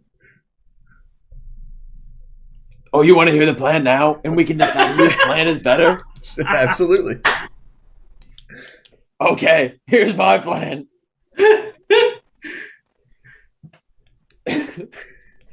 Okay. I got us all our favorite foods, okay? And we're going to make a big stew with all our food together. But it's a teamwork test to see us work together to make a magnificent meal. See, we all suck at cooking, but together we could still make a good meal using our strengths. Okay. What do you think, Toby? I haven't heard a better idea all day. What was your idea? Well, if you had found that, I thought maybe you were gonna, work on whipping something up, and I was just gonna, make sure it was kosher before we ate. Oh, you can bless it. Yeah, that sounds good. I'll do that on top of us preparing it together. Right, but you have to help cook too. I absolutely will.